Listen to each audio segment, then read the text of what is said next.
सी को mother of all programming languages बुलाया जाता है, तो इसलिए आज हम आप लोगों के लिए सी प्रोग्रामिंग ट्यूटोरियल ला रहे हैं। तो मैं सेशन स्टार्ट करने से पहले आप लोगों को ये बताना चाहूँगा कि ग्रेट लर्निंग ने एक फ्री लर्निंग प्लेटफॉर्म लॉन्च किया है जिसका नाम है ग्रेट लर्निंग एकेडमी।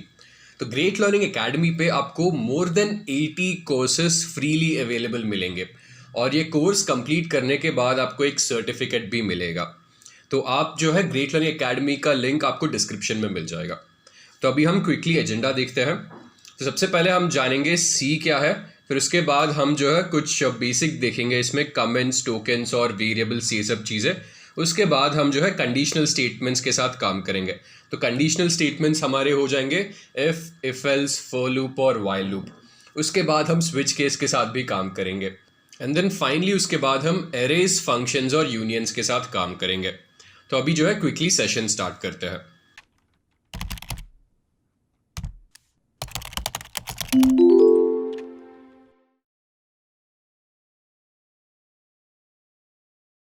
तो हम सी के बारे में जो एक बेसिक इंट्रोडक्शन के साथ स्टार्ट करेंगे। तो ये सी लैंग्वेज डेनिस रिची करके एक बंदे ने बताया था और ये एक प्रोसीजरल लैंग्वेज है। तो प्रोसीजरल लैंग्वेज क्या होता है? तो प्रोसीजरल लैंग्वेज नॉर्मली एक टॉप डाउन अप्रोच होता है जहाँ पे आप सीक्वेंस ऑफ स्टेप्स में जो है कोड लिखते हो। तो मान लीजिए आपको सबसे पहले 2 नंबर को ऐड करना हो, तो आप जो है 2 नंबर को ऐड करने के लिए एक सेट ऑफ कोड लिखोगे। फिर उसके नीचे अगर आपको कुछ सब्ट्रैक्ट करना हो तो सब्ट्रैक्शन के लिए उसके नीचे लिखोगे। फिर डिवीजन करना हो, फॉर डिवीजन के लिए उसके नीचे लिखोगे। तो ये टॉप डाउन अप्रोच फॉलो करता है और एक स्टेप के बाद जो है दूसरा स्टेप ऐसे फ्लो में आता है। तो इसको हम प्रोसीजरल लैंग्वेज बोलते हैं और C is one of the procedural languages. और सी एक बिल्कुल प्लेटफॉर्म इंडिपेंडेंट प्रोग्रामिंग लैंग्वेज है। तो सी को जो है आप किसी भी ऑपरेटिंग सिस्टम के ऊपर चला सकते हो। तो अगर आपके पास विंडोज सिस्टम है तो आप जो है सी विंडोज सिस्टम में रन कर सकते हो। अगर आपके पास मैक है तो आप जो है सी को मैक पे भी रन कर सकते हो। सिमिलरली अगर आपके पास लाइनक्स है तो आप सी को जो है लाइनक्स के ऊपर भी परफॉर्म कर सकते हो। तो ये टोटली जो है प्लेटफॉर्म इंडिपेंडेंट लैंग्वेज है। और सी के लिए जो है बहुत सारे कंपाइलर्स भी अवेलेबल है। तो अभी हम इस सेशन के लिए जो है हम डेव C++ यूज़ करेंगे। तो ये एक कंपाइलर है, इस कंपाइलर में जो है हम सी और C++ प्रोग्राम्स दोनों रन कर सकते हैं। और सी जो है जब भी आप एक सी कोड लिखते हो तो वो पूरा एग्जीक्यूट होने के लिए वो एक 2 स्टेप प्रोसेस है। जैसे यहाँ पे लिखा है executable creation from a C program is a 2 step process. पहला स्टेप होता है कंपाइलेशन, दूसरा स्टेप होता है लिंकिंग। तो सबसे पहले हम समझते हैं कंपाइलेशन क्या होता है। तो सबसे पहले आप जो कोड लिखते हो उसको हम सोर्स कोड बोलते हैं। तो इस सोर्स कोड को जो है आपको एक ऑब्जेक्ट कोड में कन्वर्ट करना पड़ेगा। तो ये ऑब्जेक्ट कोड को आप जो कन्वर्शन का प्रोसेस है उसको हम कंपाइलेशन बोलते हैं। और कंपाइलेशन में बेसिकली आपने जो भी कोड लिखा है उसमें शायद से कुछ सिंटैक्टिकल एरर्स हो सकते हैं, सिमेंटिक एरर्स हो सकते हैं, या फिर जो भी टाइप के एरर्स है वो सब जो है इस कंपाइलेशन प्रोसेस में चेक हो जाते हैं। और फिर चेक होने के बाद अगर सब कुछ सही है तो आपका सोर्स कोड जो है एक ऑब्जेक्ट कोड में कन्वर्ट होता है। और ये ऑब्जेक्ट कोड आपका फाइनल कोड नहीं होगा। अभी इस ऑब्जेक्ट कोड को आपको एक एग्जीक्यूटेबल कोड फाइल में कन्वर्ट करना पड़ेगा और वो प्रोसेस लिंकिंग होता है। तो लिंकिंग में बस जैसे अगर हमें कोई भी एडिशनल लाइब्रेरीज की जरूरत हो, अगर आपने कुछ कोड लिखा हो और इस कोड में किसी एडिशनल लाइब्रेरीज को लिंक करने की जरूरत है आपने जो कोड लिखा है उसके ऊपर, तो वो वाला लिंकिंग का प्रोसेस है। तो जो भी एग्जिस्टिंग या फिर न्यू फीचर्स ऐड करने वो ऐड करके आपका ऑब्जेक्ट फाइल एक एग्जीक्यूटेबल फाइल में कन्वर्ट हो जाएगा। और कन्वर्ट होने के बाद ये एग्जीक्यूटेबल फाइल को जो है आप रन करोगे और आपको रिजल्ट मिल जाएगा। तो ये दोनों स्टेप्स जो है आपको एक सी सोर्स फाइल को एग्जीक्यूटेबल फाइल में कन्वर्ट करने में मदद करते हैं। तो ये सी का बेसिक इंट्रोडक्शन हो गया। अभी जो है एक सी प्रोग्राम के जो पूरे कंपोनेंट्स है वो समझते हैं। और जैसे यहाँ पे लिखा है ये सब जो है बेसिक कंपोनेंट्स है। तो सबसे पहले हम लोग जो है अपना सी प्रोग्राम इस तरह से स्टार्ट करेंगे। हम लोग लिखेंगे #include stdio.h। तो यहाँ पे हमें अगर सी प्रोग्राम के साथ काम करना है तो हमें कुछ लाइब्रेरीज को लोड करना पड़ेगा। तो लाइब्रेरीज के अंदर जो है कुछ इनबिल्ट फंक्शंस या फिर इनबिल्ट कोड ऑलरेडी मौजूद रहता है। तो अगर हमको यूज करना है तो उसके लिए हमें ये सब लाइब्रेरीज को इन्वोक करने की जरूरत पड़ेगी। तो इस कोड से जो है हम इस लाइब्रेरी को हमारे कोड में इंक्लूड कर रहे हैं, तो इसको हम प्री प्रोसेसर डायरेक्टिव बोलते हैं। प्री प्रोसेसर डायरेक्टिव का मतलब ये होता है कि कंपाइल होने से पहले या फिर एग्जीक्यूट होने से पहले हम लोग को कुछ चीज़ें प्री प्रोसेस करनी चाहिए, तो वो यहाँ पे है। तो कंपाइलेशन से पहले मैं इस कोड को बता रहा हूँ, भाई कंपाइलर सुनो और ये लाइब्रेरी जो है लोड कर दो। और ये लाइब्रेरी क्या है? Standard input output dot header file. तो मैंने इस तरह से जो है ये standard input output header file load कर दिया है। फिर इसके बाद आप जो भी कोड लिखोगे वो आप मेन फंक्शन के अंदर लिखोगे। तो मान लीजिए जैसे हमारा जो है ब्रेन पूरा प्रोसेसिंग करता है, तो इसी तरह एक सी लैंग्वेज का जो प्रोग्राम है उसका पूरा एग्जीक्यूशन जो है मेन फंक्शन के अंदर होता है। तो प्रोग्राम का एग्जीक्यूशन मेन के अंदर स्टार्ट होता है और मेन पे ही एंड होता है। और फंक्शन के कुछ बेसिक फीचर्स होते हैं। सबसे पहले तो ये फंक्शन का नाम हो गया है यहाँ पे, और हर एक फंक्शन का एक रिटर्न टाइप होता है। तो यहाँ पे हमने जो है मेन फंक्शन का रिटर्न टाइप वॉइड दिया है। तो यहाँ पे वॉइड का मतलब ये है कि हम लोग जो है कुछ फिलहाल के लिए तो रिटर्न नहीं कर रहे हैं। तो हम बाद में जब फंक्शंस डीपली कवर करेंगे तब हम डिफरेंट मतलब हम समझेंगे वॉइड एग्जैक्टली है क्या और इसका इंपॉर्टेंस क्या है और रिटर्न टाइप एग्जैक्टली है क्या। तो फिलहाल के लिए इतना समझ लीजिए, हमारा जो मेन फंक्शन है वो सबसे इंपॉर्टेंट पार्ट है हमारे कोड का। फिर इसके अंदर जैसे आप देख रहे हो ये मेन का जो है बॉडी है, तो मेन के बॉडी के अंदर हम लोग को जो भी कोड लिखना है और वो कोड लिखेंगे हम। और जैसे मैंने बोला था सी एक प्रोसीजरल लैंग्वेज है, तो आप जो है लाइन बाय लाइन वो कोड लिखोगे। तो यहाँ पे अगर मुझे कंसोल पे कुछ प्रिंट करना हो तो मैं प्रिंट एफ फंक्शन यूज करूंगा। तो इस प्रिंट एफ फंक्शन से जो है मैं अपने मॉनिटर पे या फिर स्क्रीन पे जो है कुछ प्रिंट कर सकता हूं। और मैं यहाँ पे बस प्रिंट कर रहा हूं हेलो वर्ल्ड। फिर उसके बाद में गेट ch यूज कर रहा हूं। गेट ch का मतलब है गेट कैरेक्टर। तो नॉर्मली जो है हम बस एग्जीक्यूट करके छोड़ दे तो आपका जो रिजल्ट है वो रिजल्ट मतलब एक बार स्क्रीन ब्लैंक होगा, ब्लैंक होके वो निकल जाएगा। बट गेट कैरेक्टर मतलब जब तक आप कीबोर्ड से जो है कुछ प्रेस नहीं करते हो तब तक जो है वो वेट करेगा, तब तक एटलीस्ट वो आपको जो है रिजल्ट दिखाता रहेगा। तो अगर ये आपको थोड़ा सा कंफ्यूजिंग लग रहा है तो मैं अभी जो है अपने कंपाइलर में जाके ये पूरा कोड एग्जीक्यूट करके आपको दिखाता हूँ। तो ये जो है डेव C++ से ये कंपाइलर है, तो इसमें जो है मैं C प्रोग्राम और C++ प्रोग्राम दोनों एग्जीक्यूट कर सकता हूँ। तो सबसे पहले जैसे हमने सीखा था हमें जो है लाइब्रेरी को लोड करना है। यहाँ पे मैं लिख देता हूँ हैश इंक्लूड और लाइब्रेरी का नाम है stdio.h। तो इसका फुल फॉर्म है standard input output dot header file.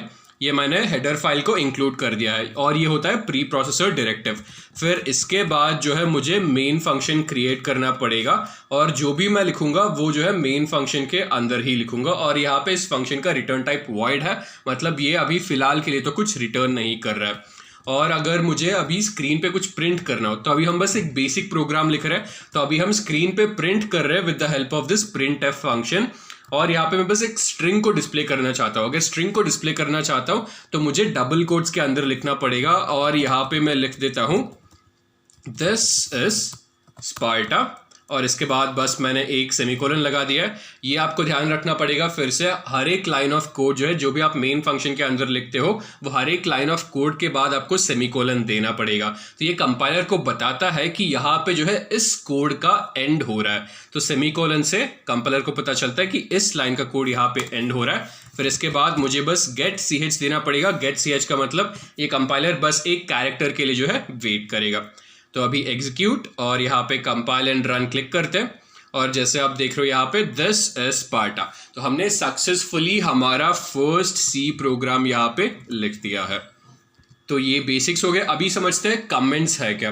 तो नॉर्मली जब आप एक बहुत बड़ा कोड लिखते हो, तो ये तो काफ़ी बेसिक कोड था, मान लीजिए कोई इंडस्ट्री लेवल प्रोजेक्ट हो गया हो तो उसमें millions of lines of code होंगे। तो उस millions of lines of code को अगर फिर आपको बाद में जाके फिर से समझना है तो समझने में थोड़ी सी मुश्किल होगी। तो इसलिए क्या करते हो, आप डिस्क्रिप्शन डालते हो और इस डिस्क्रिप्शन को हम कमेंट्स बोलते हैं।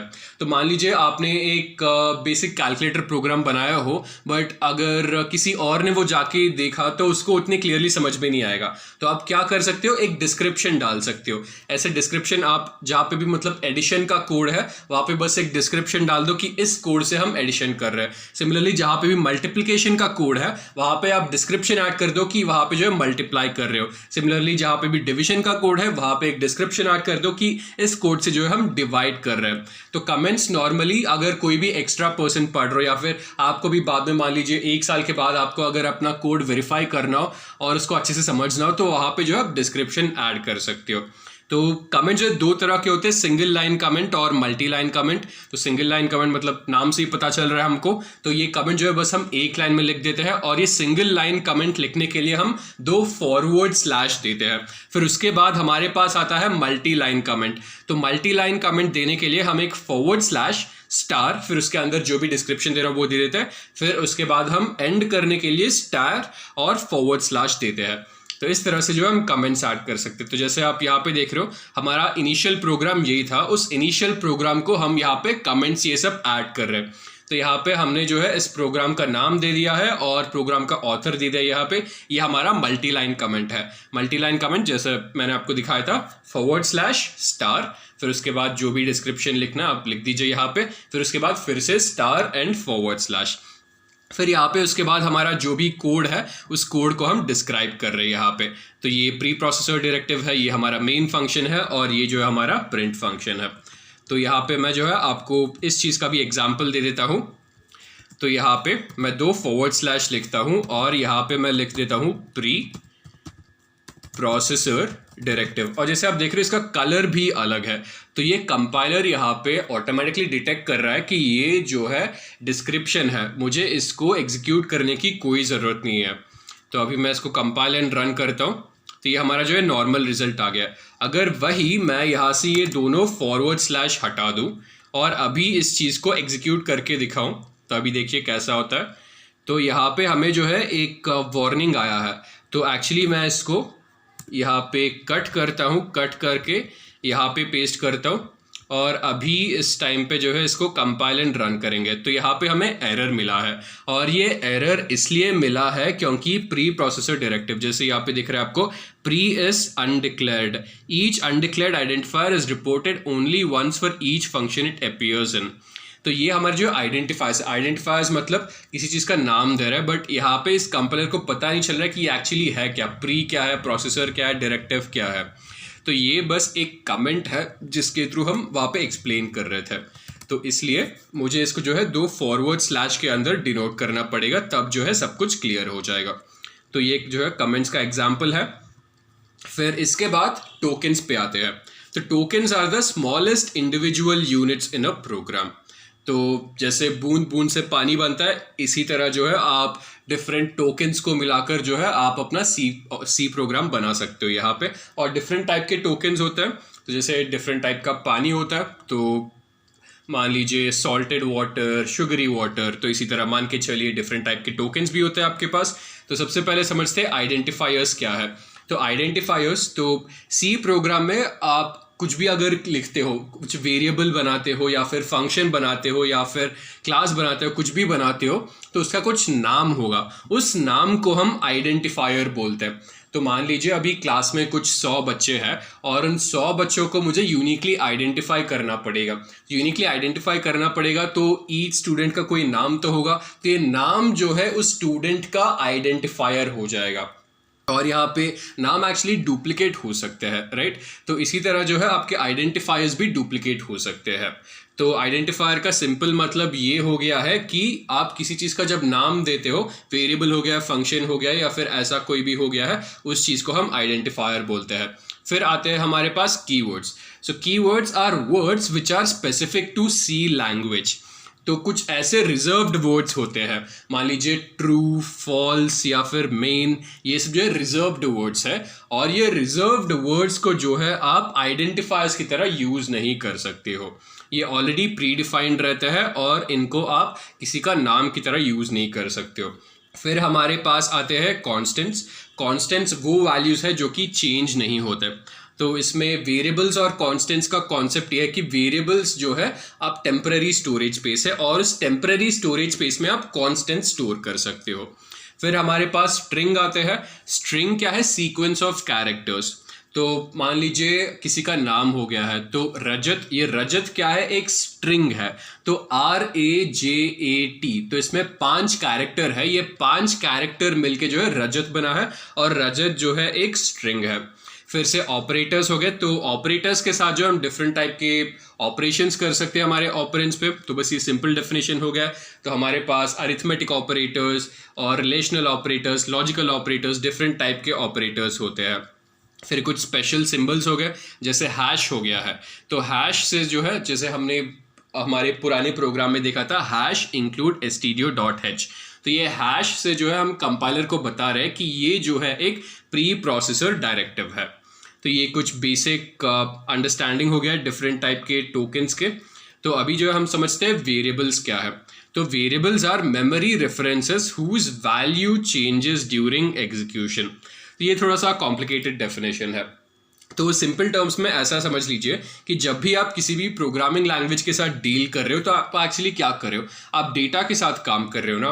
तो मान लीजिए भाई फिर से एडिशन का ऑपरेशन हो गया या फिर मल्टीप्लिकेशन का ऑपरेशन हो गया, तो यहाँ पे आप जो ऐड कर रहे हो, आप डेटा को तो ऐड कर रहे हो, मल्टीप्लाई जो कर रहे हो आप डेटा का ही तो मल्टीप्लाई कर रहे हो। तो अगर आपको ये सब चीज़ें करनी है तो आपको इस डेटा को कहीं ना कहीं जो है स्टोर करना पड़ेगा। तो ये स्टोरेज स्पेस जो है वेरिएबल्स होते हैं, और ये टेम्पररी स्टोरेज स्पेसेस होते हैं। तो इसका एक काफ़ी सिंपल एग्जांपल है। मान लीजिए आपके पास जो है एक शॉपिंग कार्ट है, और इस शॉपिंग कार्ट में जो है इनिशियली आप एक एप्पल स्टोर करते हो। फिर कुछ देर बाद जो है आपको एप्पल पसंद नहीं है, तो उस एप्पल को हटा के जो है उस शॉपिंग कार्ट में आप एक ऑरेंज डाल देते हो। फिर से आपको मान लीजिए ऑरेंज पसंद नहीं है, तो उस ऑरेंज को हटा के जो है आप उसमें एक बनाना डाल दोगे। तो ये जो है वेरिएबल आपका एक टेम्पररी स्टोरेज स्पेस की तरह एक्ट कर रहा है। उसमें आप जो भी वैल्यू स्टोर कर रहे हो वो कंटिन्यूसली चेंज हो सकते हैं। तो ये बेसिक डेफिनेशन है वेरिएबल का। फिर हम सिंटेक्स देखते हैं। तो वेरिएबल को जो है सबसे पहले आपको इनिशियलाइज करना पड़ेगा और उसको असाइन करना पड़ेगा। इनिशियलाइज या फिर डिक्लेरेशन का मतलब ये है कि पहले हम इस वेरिएबल का डेटा टाइप देते हैं और इस वेरिएबल का नाम देते हैं।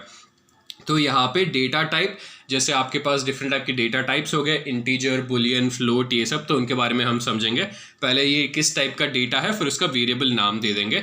ये होने के बाद हम इसको असाइन करेंगे। असाइनमेंट का मतलब ये है कि हम इस वेरिएबल में कोई वैल्यू आके जो है स्टोर करेंगे। तो ये बेसिक एग्जाम्पल जो है वेरिएबल का हो गया। मैं आपको कुछ एग्जाम्पल्स देता हूँ इस चीज़ के। तो अभी हम यहाँ पे वेरिएबल का एग्जाम्पल देखते हैं। तो सबसे पहले मुझे फिर से जो है लाइब्रेरीज जो भी है वो लोड करने पड़ेंगे। तो यहाँ पे मुझे हैश इंक्लूड stdio.h लिखना पड़ेगा, जो कि मेरा स्टैंडर्ड लाइब्रेरी है। फिर इसके बाद मुझे अपना मेन फंक्शन लिखना पड़ेगा, और इस मेन फंक्शन के अंदर मैं एक वेरिएबल अभी जो है यहाँ पे डिक्लेयर करता हूँ, और यहाँ पे मैं लिखूँगा int a is equal to 10। मतलब मैंने एक इंटीजर टाइप का वेरिएबल यहाँ पे क्रिएट किया है, और उसके अंदर मैंने एक इंटीजर वैल्यू यहाँ पे स्टोर किया है। इसके बाद मुझे इसको प्रिंट करना पड़ेगा। तो प्रिंट के लिए मैं प्रिंट f यूज़ करूँगा। तो यहाँ पे जो है मैं कुछ थोड़ा सा नया करूँगा। यहाँ पे मैं लिखूँगा a is %d। तो यहाँ पे ये %d क्या है, तो यहाँ पे जो अगर हमें कोई भी वेरिएबल को प्रिंट करना हो तो उसको हम जो है पहले ये परसेंटेज सिंबल से डिनोट करेंगे यहाँ पे। फिर उसके बाद हम यहाँ पे कमा देके उस वेरिएबल का नाम देंगे। तो बेसिकली यहाँ पे %d के पोजीशन में इस वेरिएबल के अंदर जो भी वैल्यू होगा वो वैल्यू जो है हम प्रिंट कर रहे हैं। और अगर ये इंटीजर वेरिएबल है तो हम %d लिखेंगे, अगर फ्लोटिंग टाइप है तो हम %f लिखेंगे, अगर कैरेक्टर टाइप है तो %c लिखेंगे। तो इस तरह से जो है ये इसका परसेंटेज वैल्यू चेंज होता रहेगा। इसके बारे में हम जैसे जैसे आगे बढ़ेंगे उसके बारे में भी अच्छे से समझेंगे हम।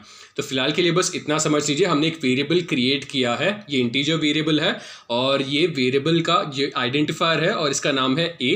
इसके अंदर हमने वैल्यू स्टोर किया है 10। फिर हम प्रिंट कर रहे हैं a is %d, मतलब बस यहाँ पे a का वैल्यू प्रिंट कर रहे हैं। a is यहाँ पे बस %d के बदले a के अंदर जो वैल्यू है वो हो जाएगा। तो फाइनली रिजल्ट होगा a is 10। तो यहाँ पे मैं अभी get ch लिख देता हूँ और बस वेट करते हैं, और अभी मुझे इस चीज़ को एग्जीक्यूट करना पड़ेगा। तो यहाँ पे मैं लिखूँगा कंपाइल एंड रन। तो जैसे आप देख रहे हो हमने एक वेरिएबल डिक्लेयर किया है विद द वैल्यू 10 और उसको प्रिंट भी कर दिया है।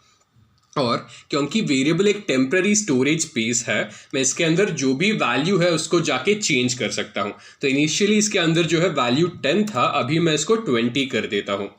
फिर अभी इसको एग्जीक्यूट करते हैं, अभी देखते रिजल्ट क्या है। तो अभी इनिशियली जो है ये 10 था, अभी जो है ये चेंज होके 20 बन गया है। सिमिलरली मैं इसको फिर से चेंज करके जो है 30 कर सकता हूँ, और अभी देखते हैं यहाँ पे रिजल्ट क्या आएगा। तो फिर से जो है हमने 30 कर दिया है।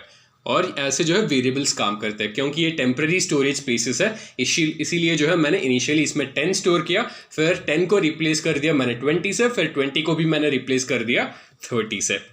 तो वो वेरिएबल्स हो गए। अभी यहाँ पे हमारे पास जो एक सिंपल सा एग्जाम्पल है।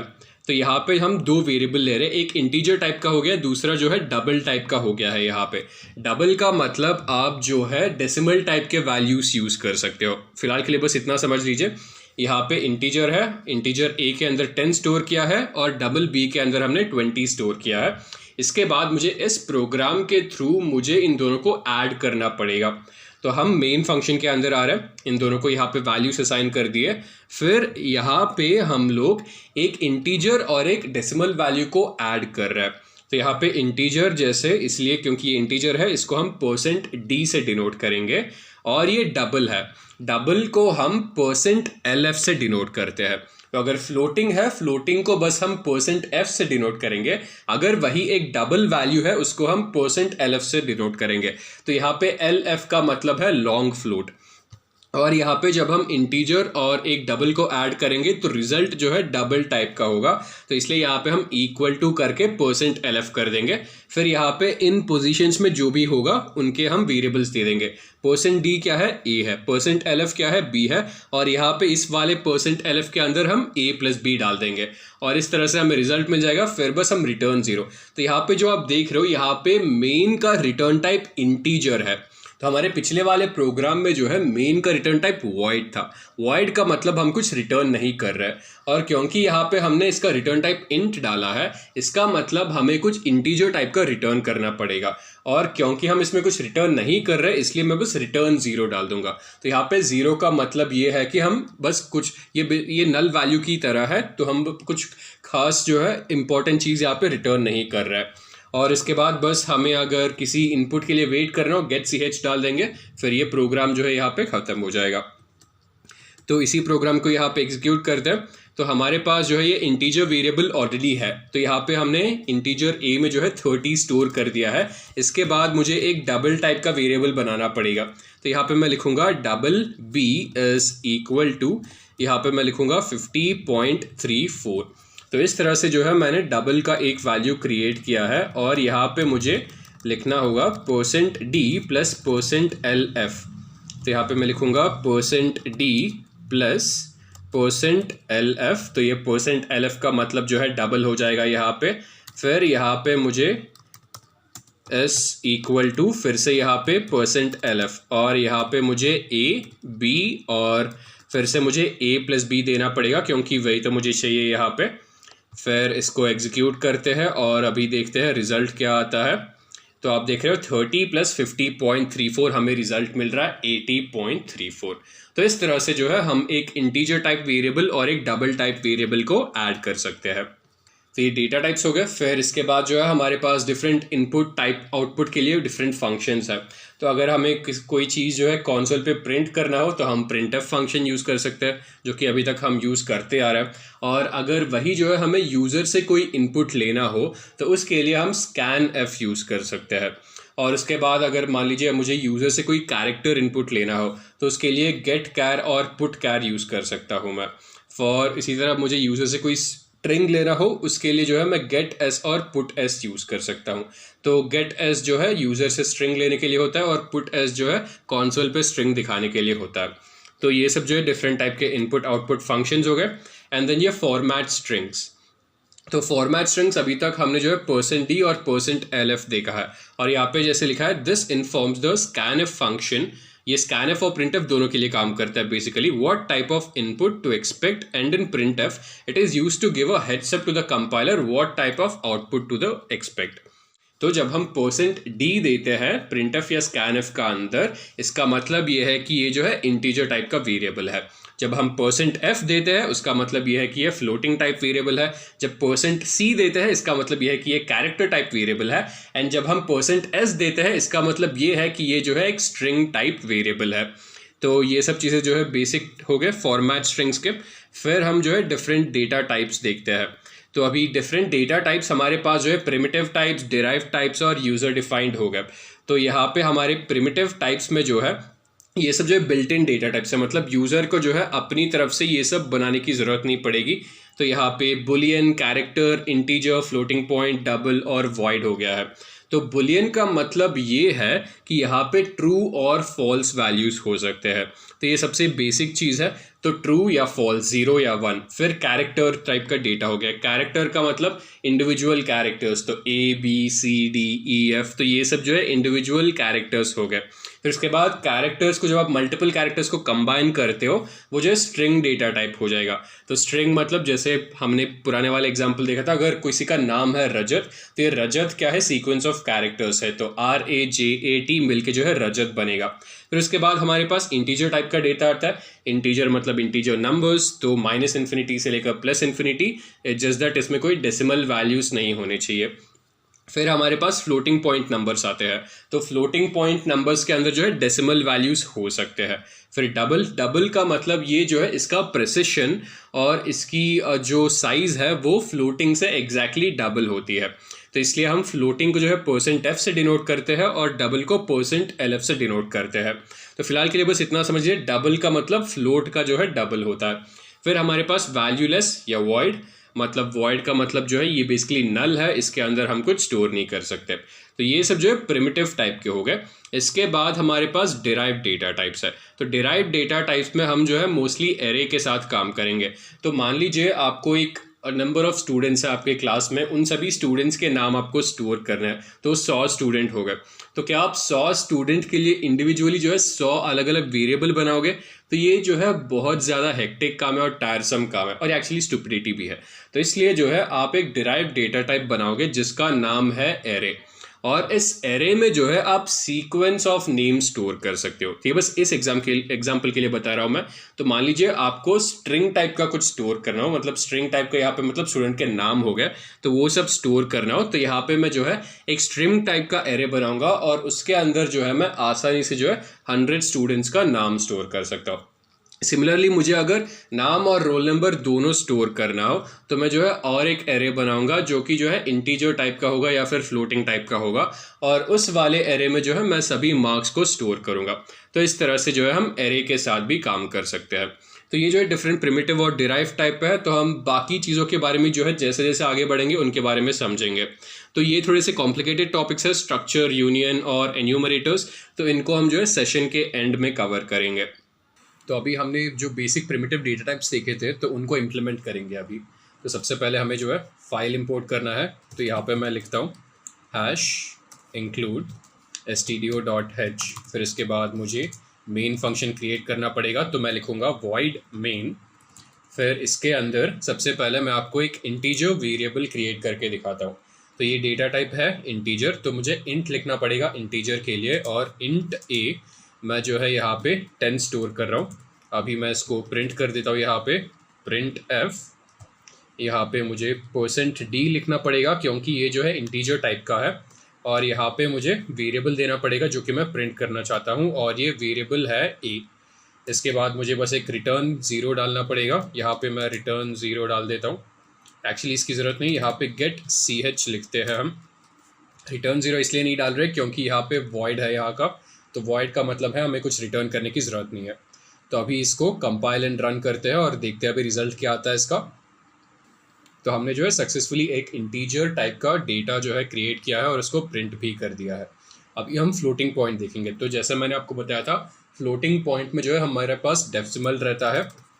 तो यहाँ पे मैं फ्लोट लिख देता हूँ, फ्लोट a, और इसको मैं 10.45 करता हूँ, और इसको मैं अभी %f करूँगा और यहाँ पे a रहेगा।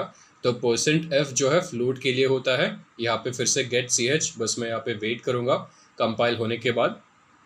तो अभी जो है सक्सेसफुली जो है हमने ये फ्लोटिंग पॉइंट भी प्रिंट कर दिया है। तो जैसे आप देख रहे हो यहाँ पे हमारे पास डेसिमल वैल्यूज़ है, और बाई डिफ़ॉल्ट जो है यहाँ पे गिनते हैं कितने आते हैं 1 2 3 4 5 6। तो बाई डिफ़ॉल्ट जो है आपको डेसिमल के राइट साइड आपको 6 प्लेसेस मिलेंगे जब आप यहाँ पे %f यूज़ करते हो। फिर फ्लोट के बाद हमारे पास हो गया है डबल। तो यहाँ पे मैं डबल लिखूँगा, डबल ए यहाँ पे मैं लिखता हूँ क्योंकि डबल भी एक का फ्लोटिंग टाइप ही है। बेसिकली इसका साइज़ और इसका एक्यूरेसी फ्लोट से डबल होता है। इसको 100.995 कर देते हैं। यहाँ पे मैं लिखूँगा %LD जो कि बेसिकली डबल को डिनोट करने के लिए यूज़ किया जाता है। अभी इसको हम एग्जीक्यूट करेंगे तो एक्चुअली यहाँ पे ये आया, इसको हम परसेंट जो है LF करते हैं, LD नहीं। तो इसको हम %LD की जगह जो है %LF रखेंगे यहाँ पे। और अभी इसको एग्जीक्यूट करके देखते हैं और अभी रिज़ल्ट जैसे आप देख रहे हो हमने जो है ये डबल टाइप का भी प्रिंट कर दिया है। यहाँ पे हमें अभी 100.995 मिला है जो कि डबल टाइप है। इसके बाद जो है हम एक कैरेक्टर टाइप वेरिएबल बनाएंगे। तो यहाँ पे मैं लिखूँगा कैर A और इसमें जो है मैं बस एक कैरेक्टर वैल्यू स्टोर कर देता हूँ। मान लीजिए मैं इसमें स्टोर करता हूँ F और यहाँ पे जो है कैरेक्टर का %C हो जाएगा और A तो यह रहेगा ही यहाँ पे। बस अभी मुझे जो है इस चीज़ को प्रिंट करना पड़ेगा, कंपाइल एंड रन। तो हमने सक्सेसफुली एक कैरेक्टर टाइप वेरिएबल बनाया है और उसको भी जो है हमने प्रिंट कर दिया है। फिर इसके बाद हमारे पास बुलियन टाइप आता है।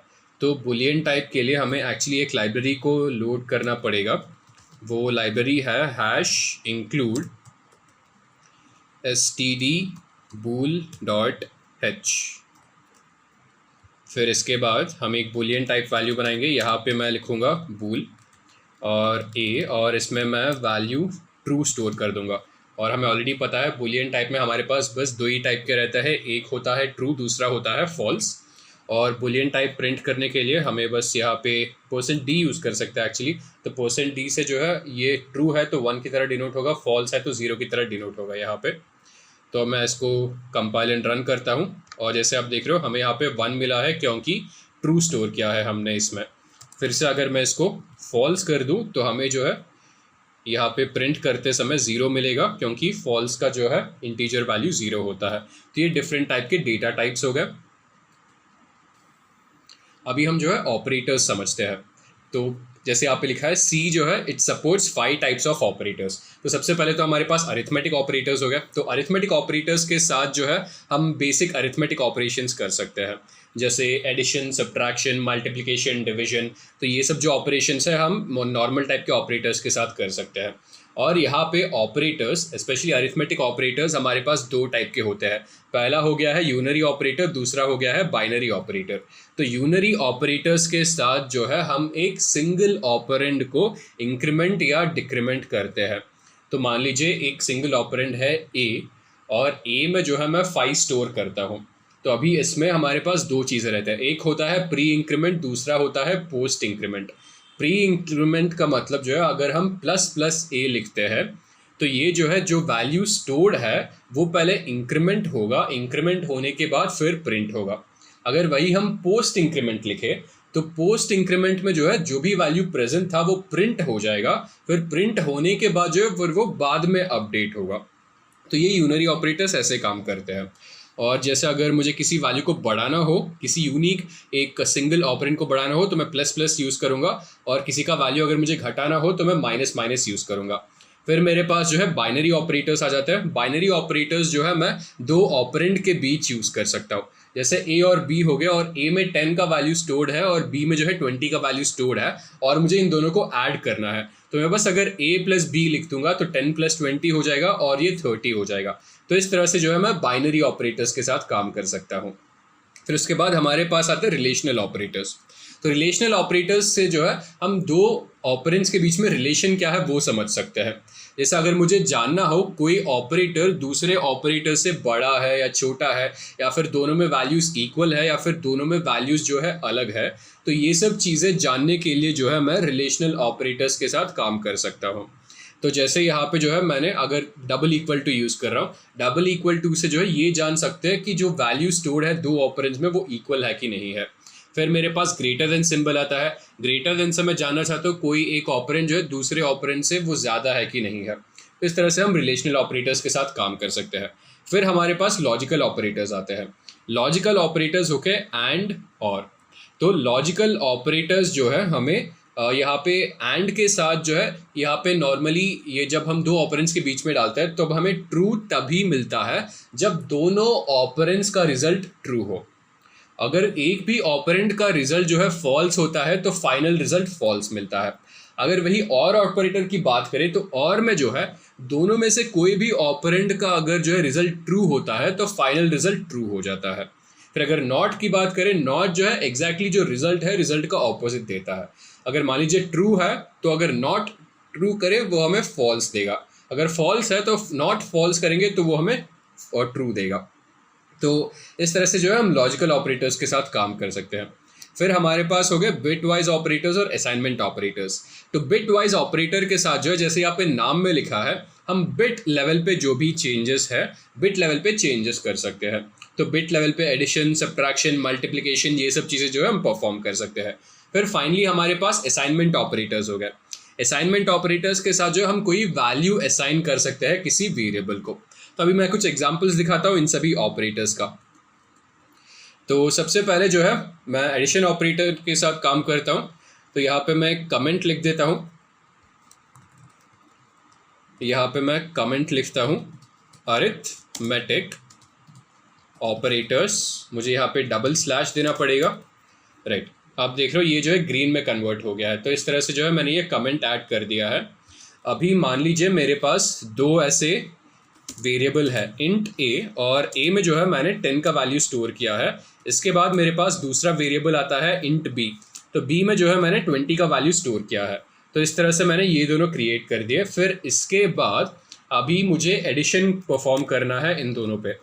तो एडिशन अगर मुझे परफॉर्म करना है तो मैं प्रिंट एफ के अंदर जो है यहाँ पे लिखूंगा addition of a and b is, यहाँ पे जो है मुझे यहाँ पे क्योंकि ये दोनों इंटीजर है यहाँ पे %d लिखना पड़ेगा और यहाँ पे वैल्यू हो जाएगा a प्लस बी, बिकॉज वही तो प्रिंट करना है हम लोगों को। फिर यहाँ पे सेमीकोलन और यहाँ पे मुझे जो है गेट ch लिखना पड़ेगा फिर से। और अभी इसको हम फिर से एग्जीक्यूट करेंगे और देखते हैं रिजल्ट में क्या आता है। तो इस तरह से हमने जो है यहाँ पे प्रिंट कर दिया है addition of a and b is 30। इसी तरह अगर मुझे इन दोनों को सब्ट्रैक्ट करना हो, मतलब 10 माइनस 20, तो यहाँ पे मैं लिख देता हूँ subtraction of a and b is %d। यहाँ पे बस मुझे माइनस सिंबल इन दोनों के बीच में लगाना पड़ेगा। अभी फिर से हम इसको कंपाइल एंड रन करेंगे और आप देख रहे हो यहाँ पे रिजल्ट आ गया है -10, बिकॉज 10 माइनस 20 इज -10। अभी मल्टीप्लिकेशन परफॉर्म करते हैं। यहाँ पे बस इसको मैं फिर से चेंज कर देता हूँ और यहाँ पे मैं लिखता हूँ multiplication of a and b is. यहाँ पे मल्टीप्लिकेशन के लिए हम लोग स्टार ऑपरेटर यूज़ कर सकते हैं। तो यहाँ पे a स्टार b, इस तरह से जो है हम 10 इंटू 20 करेंगे। तो 10 इंटू 20 से हमें यहाँ पे रिजल्ट मिल रहा है 200। फिर हम 10 डिवाइडेड बाई 20 परफॉर्म करेंगे, मतलब डिविजन। तो यहाँ पे फिर से मैं लिख देता हूँ division of a and b is %d। यहाँ पे मैं a/b लिख देता हूँ और अभी इसको एग्जीक्यूट करते हैं और इससे मुझे 0 मिल रहा है क्योंकि ये दोनों इंटीजर है। तो 10 डिवाइडेड बाई 20, तो आप जब 10 को 20 से डिवाइड करते हो ऑब्वियसली 0 आएगा क्योंकि आप डेसिमल पॉइंट नहीं ले रहे हो। ये दोनों जो है इंटीजर टाइप है और यहाँ पे जो प्रिंट कर रहे हो वो भी जो है आप यहाँ पे इंटीजर टाइप का प्रिंट कर रहे हो %d। तो इसलिए अगर 10/20 मतलब 1/2, 1/2 क्या हुआ 0.5। तो 0.5 क्योंकि इंटीजर टाइप है तो वो पॉइंट के बाद जो भी है, डेसिमल के बाद जो भी है उसको आप इग्नोर कर रहे हो, बस डेसिमल के जो भी लेफ्ट साइड है उसको आप यहाँ पे ले रहे हो। तो इस तरह से जो है ये अरिथमेटिक ऑपरेटर्स हो गए। फिर अभी हम रिलेशनल ऑपरेटर्स के साथ काम करेंगे। यहाँ पे मैं फिर से जो है कमेंट ऐड कर देता हूँ। यहाँ पे ये हो जाएगा रिलेशनल ऑपरेटर्स। फिर a में जो है मैंने 10 स्टोर किया है, b में 20 स्टोर कर दिया है। इसके बाद मुझे चेक करना है if a is greater than b। यहाँ पे मैं यहाँ पे सिंटेक्स में लिखता हूँ यहाँ पे check if a is greater than b और यहाँ पे एक कोलन डाल देता हूँ। तो यहाँ पे मैं a is greater than b का सिंबल लगा देता हूँ। तो अभी इसको एग्जीक्यूट करते हैं और देखते हैं रिजल्ट क्या आता है। Check if a is greater than b, यहाँ पे 0 मिल रहा है, इसका मतलब ये है फॉल्स। फॉल्स इसलिए है because 10 is not greater than 20। अभी इसको फिर से चेंज करूंगा, check if B is greater than A, फिर से यहाँ पे परसेंट डी होगा, यहाँ पे मैं चेंज कर देता हूँ, यहाँ पे ये हो जाएगा बी इज ग्रेटर देन ए। अभी इसको फिर से हम चेक करेंगे और यहाँ पे 1 मिल रहा है because B is greater than a, because 20 is greater than 10, इसलिए यहाँ पे जो है हमें 1 मिल रहा है। फिर इसके बाद देखते हैं क्या ये दोनों वैल्यूज इक्वल है। Check if B is equal to A, यहाँ पे फिर से परसेंट डी हो जाएगा, यहाँ पे मुझे डबल इक्वल टू देना पड़ेगा। तो डबल इक्वल टू से जो है मैं चेक कर सकता हूँ जो वैल्यू लेफ्ट साइड में है और राइट साइड में है वो दोनों इक्वल है क्या। फिर से कंपाइल एंड रन, यहाँ पे मुझे 0 मिलता है because 10 is not equal to 20। और अभी इसी तरह मेरे पास जो है नॉट इक्वल टू ऑपरेटर है। Check if B is not equal to A, यहाँ पे मैं not equal to operator use करूंगा। तो हमने जो नॉट देखा था, तो अगर ट्रू है तो वो फॉल्स देगा, फॉल्स है तो ट्रू देगा। तो यहाँ पे मैं बस चेक कर रहा हूँ क्या ये दोनों वैल्यू इक्वल है कि नहीं है। तो यहाँ पे मैं कंपाइल एंड रन, और यहाँ पे मुझे 1 मिलता है because B is not equal to A. तो ये जो है हमारे रिलेशनल ऑपरेटर्स हो गए। इसके बाद हमारे पास आता है लॉजिकल ऑपरेटर्स। तो यहाँ पे मैं लिखता हूँ लॉजिकल ऑपरेटर्स, और लॉजिकल ऑपरेटर हमारे पास 2 तरह के होते हैं, एक हो गया है एंड, दूसरा हो गया है और जैसे मैंने आपको एंड के बारे में बताया था, एंड ऑपरेटर जो है आपको ट्रू रिजल्ट तभी देगा जब दोनों ऑपरेंड्स का वैल्यू ट्रू हो, और ऑपरेटर आपको ट्रू देगा जब कोई भी ऑपरेंड का वैल्यू जो है ट्रू हो। तो यहाँ पे मुझे बुलियन वैल्यूज क्रिएट करने पड़ेंगे। यहाँ पे मैं लिखता हूँ बूल ए, और यहाँ पे मैं लिखता हूँ बूल बी, और ए में जो है मैं ट्रू स्टोर कर देता हूँ यहाँ पे, और बी में जो है मैं फॉल्स स्टोर कर देता हूँ। और यहाँ पे अभी मुझे चेक करना पड़ेगा, तो यहाँ पे मैं परसेंट डी लिखता हूँ क्योंकि मुझे ट्रू और फॉल्स में ही चाहिए फिर से। और अभी मुझे चेक करना पड़ेगा a and b. A and b मतलब ए में ट्रू है, बी में फॉल्स है, और मैं चेक कर रहा हूँ a and b, true and false का रिजल्ट क्या होगा। ट्रू एंड फॉल्स मुझे 0 मिल रहा है बिकॉज इसमें से जो है एक वैल्यू फॉल्स है। अभी इसको मैं बी एंड ए करता हूँ, अभी ये जो है बी एंड ए करते हैं, अभी इसको एग्जीक्यूट करेंगे, फिर से जो है मुझे 0 मिलता है because false and true is also false. अभी मैं इसको ए एंड ए करूँगा, तो अभी देखते हैं कुछ इंटरेस्टिंग मिलता है क्या हम लोग को। तो इस बार हमें 1 मिलता है because true and true is true. इसके बाद अभी मैं इसको बी एंड बी करूँगा, तो आपको रिजल्ट ऑलरेडी पता है, false and false obviously false ही होगा। तो यहाँ पे हमें 0 मिल रहा है। ये तो हो गया एंड ऑपरेटर। इसके बाद जो है हम और ऑपरेटर के साथ काम करेंगे। तो और ऑपरेटर जो है हम ये पाइप सिंबल के साथ कर सकते हैं। तो यहाँ पे बी, ये 2 पाइप सिंबल दे दिए, फिर से जो है मैंने यहाँ पे बी लिखा है। तो मैं चेक कर रहा हूँ फॉल्स और फॉल्स, तो देखते हैं रिजल्ट क्या आता है। फॉल्स और फॉल्स मुझे 0 मिलता है बिकॉज दोनों फॉल्स है। यहाँ पे मैं ए और बी करता हूँ, तो मैं ट्रू और फॉल्स चेक कर रहा हूँ। अभी ट्रू और फॉल्स मुझे ट्रू मिलता है बिकॉज एक ऑपरेंड जो है ट्रू है। फिर से अभी मैं बी और ए मतलब फॉल्स और ट्रू चेक कर रहा हूँ, फॉल्स और ट्रू, फिर से मुझे ट्रू मिलता है। एंड देन फाइनली हमारे पास जो है ए और ए, जो कि ऑब्वियसली ट्रू होगा। अगर एंड ऑपरेटर के साथ ट्रू हुआ तो और के साथ तो ये ट्रू हो ही जाएगा। तो और ए इज ऑब्वियसली ट्रू। तो ये हमारे लॉजिकल ऑपरेटर्स हो गए। तो ये बेसिक जो है ऑपरेटर्स हमने कवर कर लिए हैं। इसके बाद जो है हम यहाँ पे सभी के यहाँ पे साइज चेक कर रहे हैं। तो यहाँ पे हमारे पास इंटीजर है, फ्लोट है, डबल है, कैरेक्टर है, और मैं ये डिफरेंट टाइप के डेटा टाइप्स के जो है मैं साइज चेक कर रहा हूँ। तो यहाँ पे मैंने लिखा है साइज ऑफ इंट बाइट्स, तो यहाँ पे मैं साइज ऑफ ऑपरेटर है। तो क्योंकि ये सभी जो है LD, क्योंकि मुझे साइज जानना है इन चीज़ों का, तो इसलिए जो है मैंने यहाँ पे %LD यूज़ किया है। LD मतलब लॉन्ग इंटीजर होता है। तो यहाँ पे साइज ऑफ इंट इतने बाइट्स है, तो यहाँ पे मैं साइज ऑफ ए हो जाएगा। साइज ऑफ ए मतलब इंटीजर का देख रहा हूँ, साइज ऑफ बी मतलब फ्लोट का देख रहा हूँ, साइज ऑफ सी मतलब डबल का देख रहा हूँ, and then size of d मतलब कैरेक्टर हो गया। तो ये अभी जो है एग्जाम्पल हम परफॉर्म करके देखते हैं रिजल्ट क्या आता है। तो ये हमारा मेन फंक्शन तो है ही यहाँ पे। मुझे जो है एक इंटीजर a बनाना पड़ेगा, फिर जो है मैं एक फ्लोट b बना देता हूँ, फिर मेरे पास जो है एक कैरेक्टर c हो जाएगा, फिर मेरे पास डबल d हो जाएगा। तो इस तरह से जो है मेरे ये 4 टाइप के डेटा टाइप्स बन गए। फिर अभी मैं यहाँ पे printf में सबसे पहले मुझे जानना पड़ेगा साइज ऑफ इंट s, यहाँ पे %ld, और यहाँ पे मुझे साइज ऑफ ऑपरेटर यूज़ करना पड़ेगा, साइज ऑफ, और इसके अंदर मैं पास करूँगा a। फिर इसके बाद मैं और एक printf यूज़ कर देता हूँ यहाँ पे।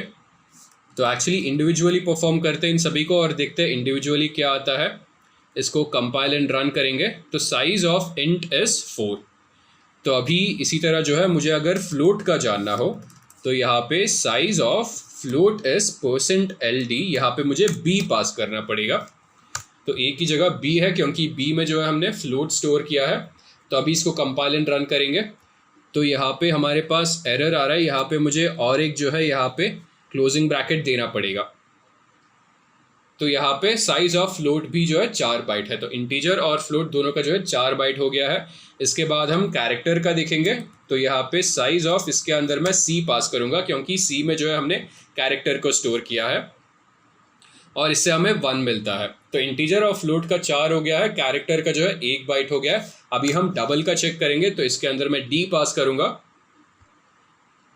और कंपाइल एंड रन, इससे हमें 8 बाइट्स मिलता है। तो इससे हमें क्लियरली पता चल रहा है कि डबल का जो है साइज सबसे ज़्यादा है और कैरेक्टर का साइज जो है सबसे कम है।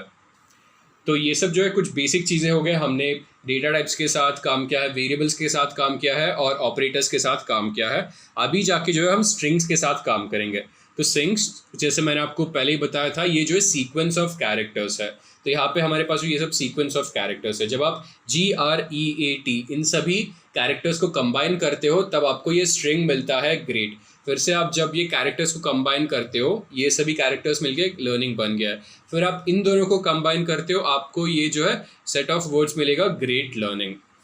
तो अगर आपको स्ट्रिंग के साथ काम करने हो, आपको सबसे पहले तो ये string.h लाइब्रेरी लोड करना पड़ेगा। फिर ये string.h जो है आपको ये सब जो है डिफरेंट फंक्शंस प्रोवाइड करता है। सबसे पहले आपको strlen हो गया है, तो strlen से जो है हम किसी भी स्ट्रिंग का लेंथ फाइंड आउट कर सकते हैं। फिर हमारे पास हो गया है strcpy, तो strcpy से हम एक स्ट्रिंग को दूसरे स्ट्रिंग में कॉपी कर सकते हैं।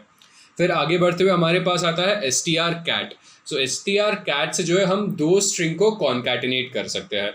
फिर आता है strcmp, जिसके साथ जो है हम 2 स्ट्रिंग को कंपेयर कर सकते हैं। एंड देन हमारे पास है strlwr। अगर मान लीजिए हमारे कोई स्ट्रिंग में जो है कुछ कैरेक्टर्स जो है कैपिटल में है, कुछ कैरेक्टर्स जो है लोअर केस में है, तो मैं strlwr से जो है अपने स्ट्रिंग को लोअर केस में कन्वर्ट कर सकता हूँ।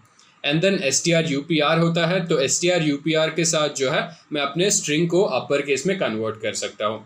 तो ये सब डिफरेंट मेथड्स हो गए इस लाइब्रेरी में प्रोवाइडेड।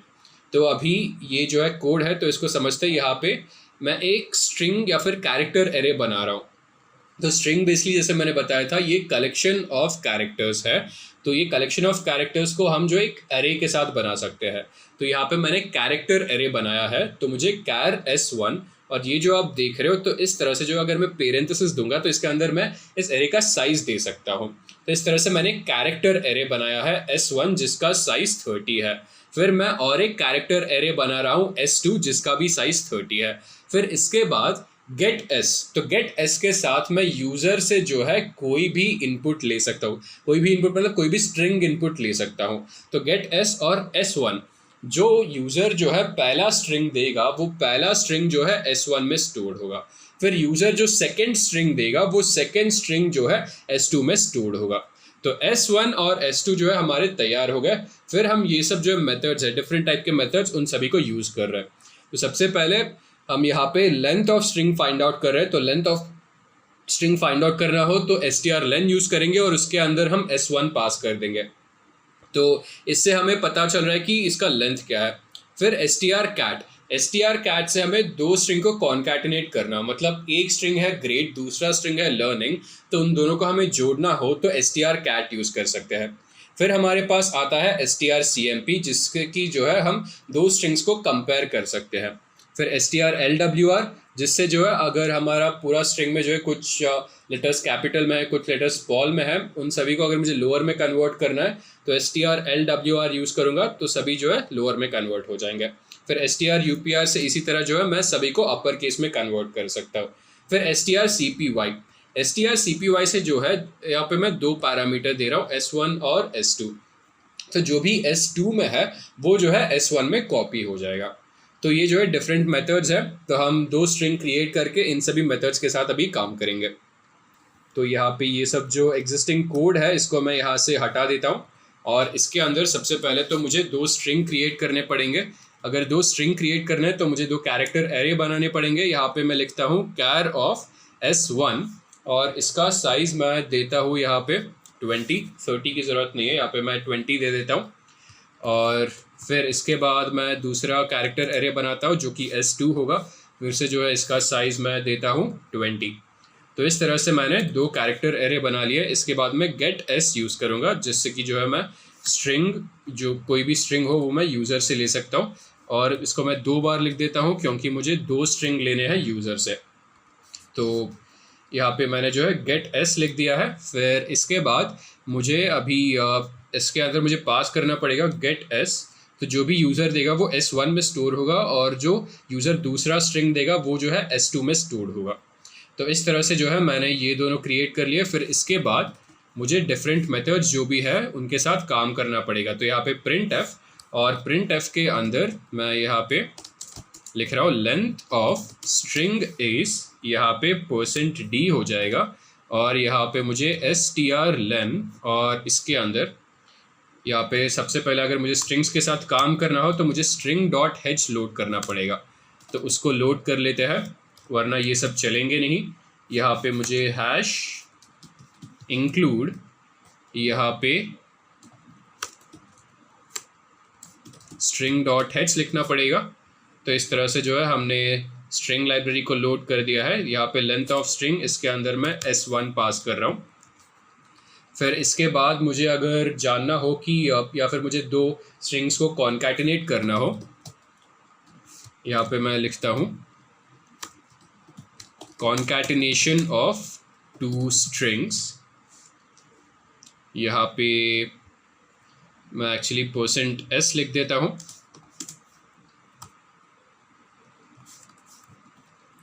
और फिर यहाँ पे जो है मैं str कैट हो जाएगा, इसके अंदर S1 और S2 पास कर दूंगा।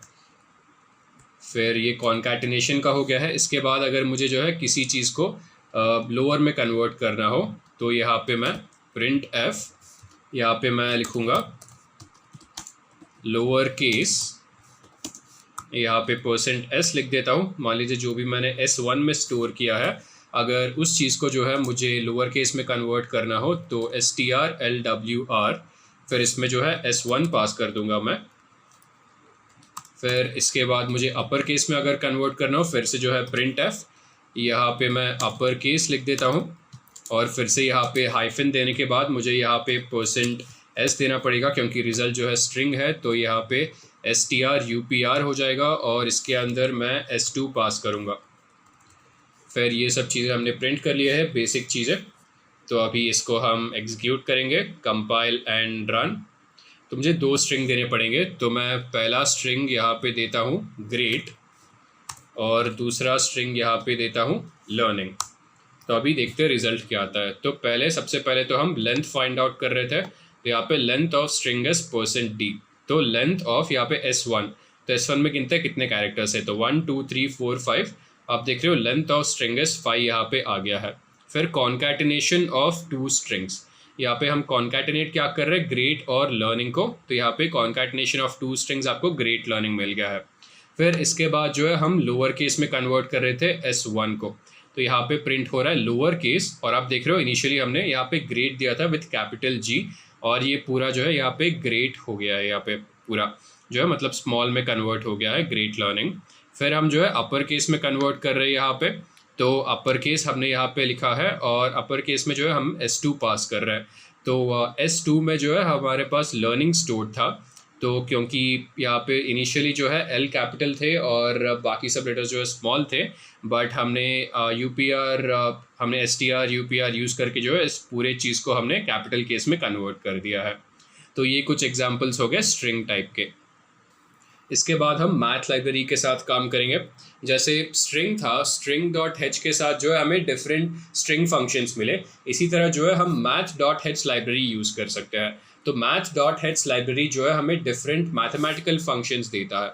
तो यहाँ पे जो है हमने ये सब डिफरेंट वैल्यूज़ ले लिए, और अगर मान लीजिए मुझे किसी चीज़ का स्क्वायर रूट फाइंड आउट करना हो, तो स्क्वायर रूट फाइंड आउट करने के लिए मैं SQRT फंक्शन यूज़ कर सकता हूँ। और आपको फिर से ये ध्यान में रखना पड़ेगा, अगर आपको इनमें से किसी भी फंक्शन को यूज़ करना हो, आपको ये लाइब्रेरी लोड करना पड़ेगा मैथ डॉट हेच। तो आप मैथ डॉट हेच लाइब्रेरी को लोड किए बिना जो है इन सभी में से किसी भी मेथड के साथ आप काम नहीं कर सकते। तो जैसे यहाँ पे अगर मुझे किसी चीज़ का स्क्वायर रूट फाइंड आउट करना हो, आपने SQRT लिखा है, SQRT के अंदर a पास कर दे तो उसका स्क्वायर रूट मिलेगा। फिर आपको किसी का पावर फाइंड आउट करना है, तो यहाँ पे जो ये 2 पैरामीटर ले रहा है। पहला जो है यहाँ पे कोई भी हो, यहाँ पे -1000, यहाँ पे -1000 टू द पावर 3 हो जाएगा ये। तो 2 पैरामीटर, दूसरा पावर जो है, दूसरा पैरामीटर जो यहाँ पे एक्सपोनेंट को इंडिकेट करता है। फिर आपको किसी चीज़ का साइन पता करना है, आप बस साइन यूज़ कर लीजिए। फिर किसी चीज़ का एब्सोल्यूट वैल्यू, तो एब्सोल्यूट वैल्यू क्या होता है, मॉड वैल्यू। तो मॉड वैल्यू फाइंड आउट करना हो, आप जो है ABS यूज़ कर सकते हो। फिर किसी चीज़ का फ्लोर, तो फ्लोर वैल्यू क्या होता है, मान लीजिए आपका वैल्यू जैसे यहाँ पे 230.47 है, तो इसका फ्लोर वैल्यू हो जाएगा 230.4, या फिर इसका सीलिंग वैल्यू हो जाएगा 230.5। तो बेसिकली ये लोअर लिमिट और अपर लिमिट वो इंडिकेट करता है। तो ये जो है कुछ बेसिक चीज़ें हो गए, तो इन सभी के साथ जो है अभी हम काम करते हैं।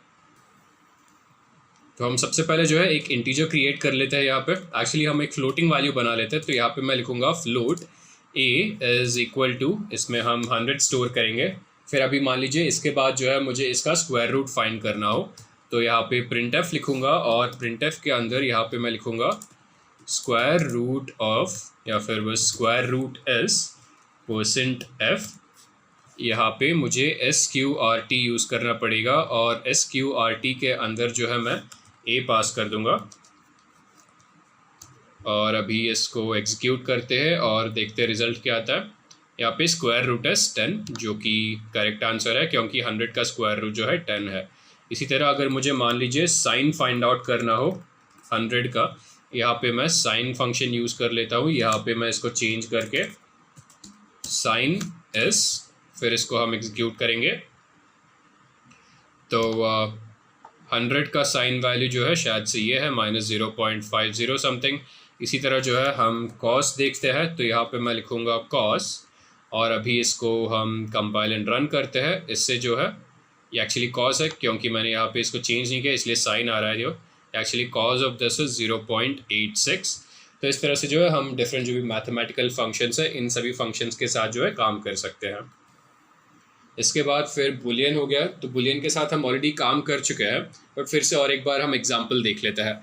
तो बुलियन के साथ जो है हम अगर कोई भी ट्रू एंड फॉल्स हो, तो येस या नो हो, ऐसे कोई भी चीज़ें हो, ये सब चीज़ें जो है हम बुलियन के साथ देख सकते हैं।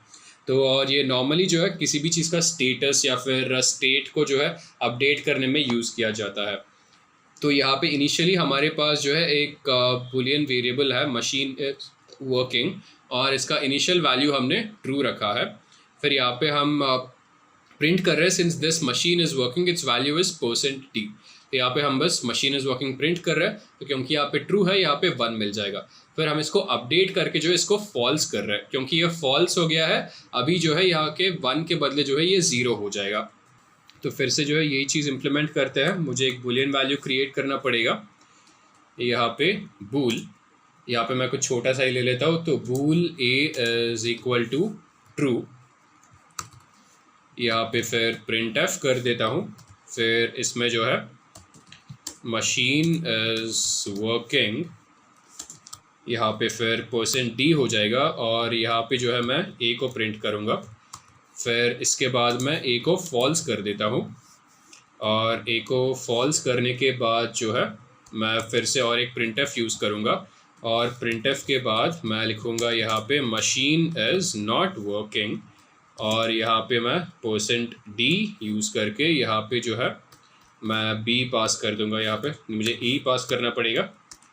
फिर इसको हम एग्जीक्यूट करेंगे और देखते हैं रिजल्ट क्या आता है। तो machine is working 1, machine is not working 0। तो ये हो गया है बूलियन। अभी हम जो है कंडीशनल स्टेटमेंट्स के साथ काम करेंगे। तो कंडीशनल स्टेटमेंट्स जैसे नाम बता रहे हैं, हम इसके साथ जो है कोई भी कंडीशन के हिसाब से जो है हम डिसीजन ले सकते हैं। तो आपकी ज़िंदगी में बहुत सारे ऐसे सिचुएशन होंगे जहाँ पे आपके पास जो एक डायलेमा होगा, मतलब ये करे या फिर दूसरा चीज़ करे। तो उस टाइम पे जो आप एक कंडीशन इम्पोज होगा, उस कंडीशन के हिसाब से जो आप डिसीजन लेते हो। तो मैं कुछ एग्जांपल देता हूँ।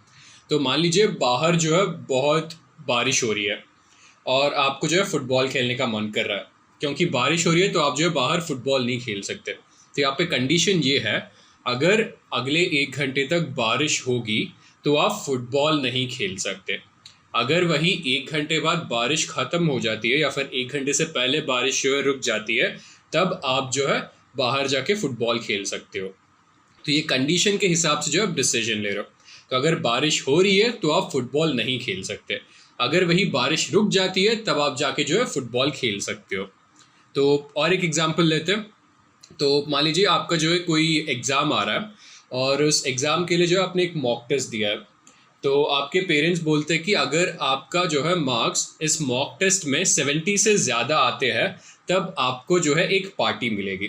अगर वही आपके मार्क्स 70 से कम आते हैं तब आप जो है बाहर खेल नहीं सकते 1 हफ्ते के लिए। तो ये फिर से एक कंडीशन है, उस कंडीशन के हिसाब से जो है कुछ डिसीजन ले रहे हो। तो ये कंडीशनल स्टेटमेंट्स सी में जो है 2 तरह के होते हैं, इफ एल्स। तो यहाँ पे जो मैंने जो एग्जाम्पल बोले थे वो इफ। तो if it rains you can not go out and play. Else if it stops raining you can go out and play. उसी तरह अगर दूसरा एग्जाम्पल ले तो यहाँ पे होगा if you score more than 70 you will get a party. If you score less than 70 you cannot play outside for the next 1 week. तो यहाँ पे इफ एल्स कंडीशन जो है हम ऐसे दे रहे हैं। तो ये सिंटेक्स इसका ऐसे रहेगा, सबसे पहले हम इफ लिखेंगे, फिर ब्रैकेट्स में जो है हम कोई कंडीशन पास करेंगे, फिर कंडीशन देने के बाद उसके बॉडी में आएंगे। अगर ये कंडीशन ट्रू होता है तो जो भी इसके अंदर प्रेजेंट है वो पूरा एग्जीक्यूट होगा। अगर वही कंडीशन फेल होता है तो जो भी इसके बॉडी में है वो पूरा जो है स्किप हो जाएगा। तो इसीलिए जो यहाँ पे एल्स आता है। तो ट्रू हुआ तब तो जो भी इसके अंदर है वो प्रिंट हो जाएगा, बट अगर फॉल्स हुआ तो मतलब हम स्किप कैसे करें। तो अगर ये फॉल्स हुआ तब हम क्या करेंगे, यहाँ पे हम एल्स लिखेंगे। तो एल्स के बाद हम जो भी स्टेटमेंट लिखेंगे वो जो है एग्जीक्यूट होगा। तो ये ऐसे इफ एल्स काम करता है। फिर नेस्टेड इफ एल्स है। नेस्टेड इफ एल्स मतलब आप जो है एक इफ कंडीशन के अंदर आप दूसरा इफ कंडीशन लगा सकते हो। तो ऐसे हो गया यहाँ पे एक इफ कंडीशन, फिर उसके अंदर आप दूसरा इफ कंडीशन यहाँ पे लगा रहे हो। तो ये जो है कुछ डिफरेंट टाइप के इफ एल्स स्टेटमेंट्स हो गए। तो अभी मैं यहाँ पे जो है कुछ एग्जांपल्स दिखाता हूँ आपको। तो सबसे पहले जो है मुझे जो भी लाइब्रेरीज चाहिए उन सभी को इंक्लूड करना पड़ेगा। यहाँ पे लिख देता हूँ #include stdio.h। फिर इसके बाद मुझे फिर से अपना मेन फंक्शन बनाना पड़ेगा, तो इसलिए मैं लिखूँगा void main। तो ये हो गया है। फिर इसके बाद जो है मुझे कुछ कंडीशन लेने पड़ेंगे। तो मान लीजिए मैं एक इंटीजर वेरिएबल लेता हूँ a और a में मैं 10 स्टोर करूँगा। फिर उसके बाद मैं दूसरा इंटीजर वैल्यू लेता हूँ b और b में जो है 20 स्टोर करूँगा। तो इस तरह से जो है मेरे ये दोनों वेरिएबल तैयार हो गए। यहाँ पे मैं फिर से सेमीकोलन लगा देता हूँ। ये दोनों तैयार होने के बाद मुझे जो है अभी कंडीशन देना पड़ेगा। यहाँ पे मैं इफ कंडीशन देता हूँ, if b is greater than a। अगर b में जो वैल्यू है अगर वो a से ज़्यादा है तब मुझे प्रिंट आउट करना पड़ेगा b is greater than a। अभी यहाँ पे बस मैं get ch लगा देता हूँ और अभी हम इसको एग्जीक्यूट करेंगे।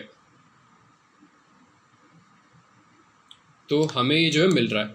यहाँ पे सबसे पहले तो कंडीशन देख रहे थे, condition if b is greater then a। क्योंकि ये कंडीशन ट्रू हुआ है इसलिए हम बॉडी में एंटर हुए और बॉडी के अंदर जो भी प्रेजेंट था उसको हमने प्रिंट कर दिया है।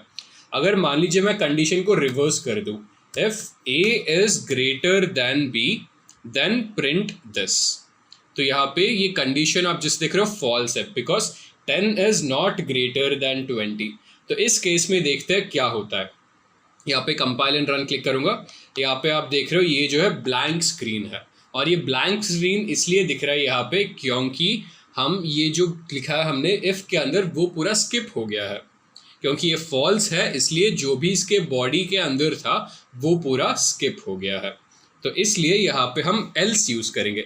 यहाँ पे हम एल्स लिखेंगे और एल्स के अंदर हम प्रिंट करेंगे। तो यहाँ पे मुझे चेंज करना पड़ेगा, if A is greater than b, यहाँ पे मुझे प्रिंट करना पड़ेगा a is greater than b. Else यहाँ पे मैं प्रिंट करता हूँ b is greater than a.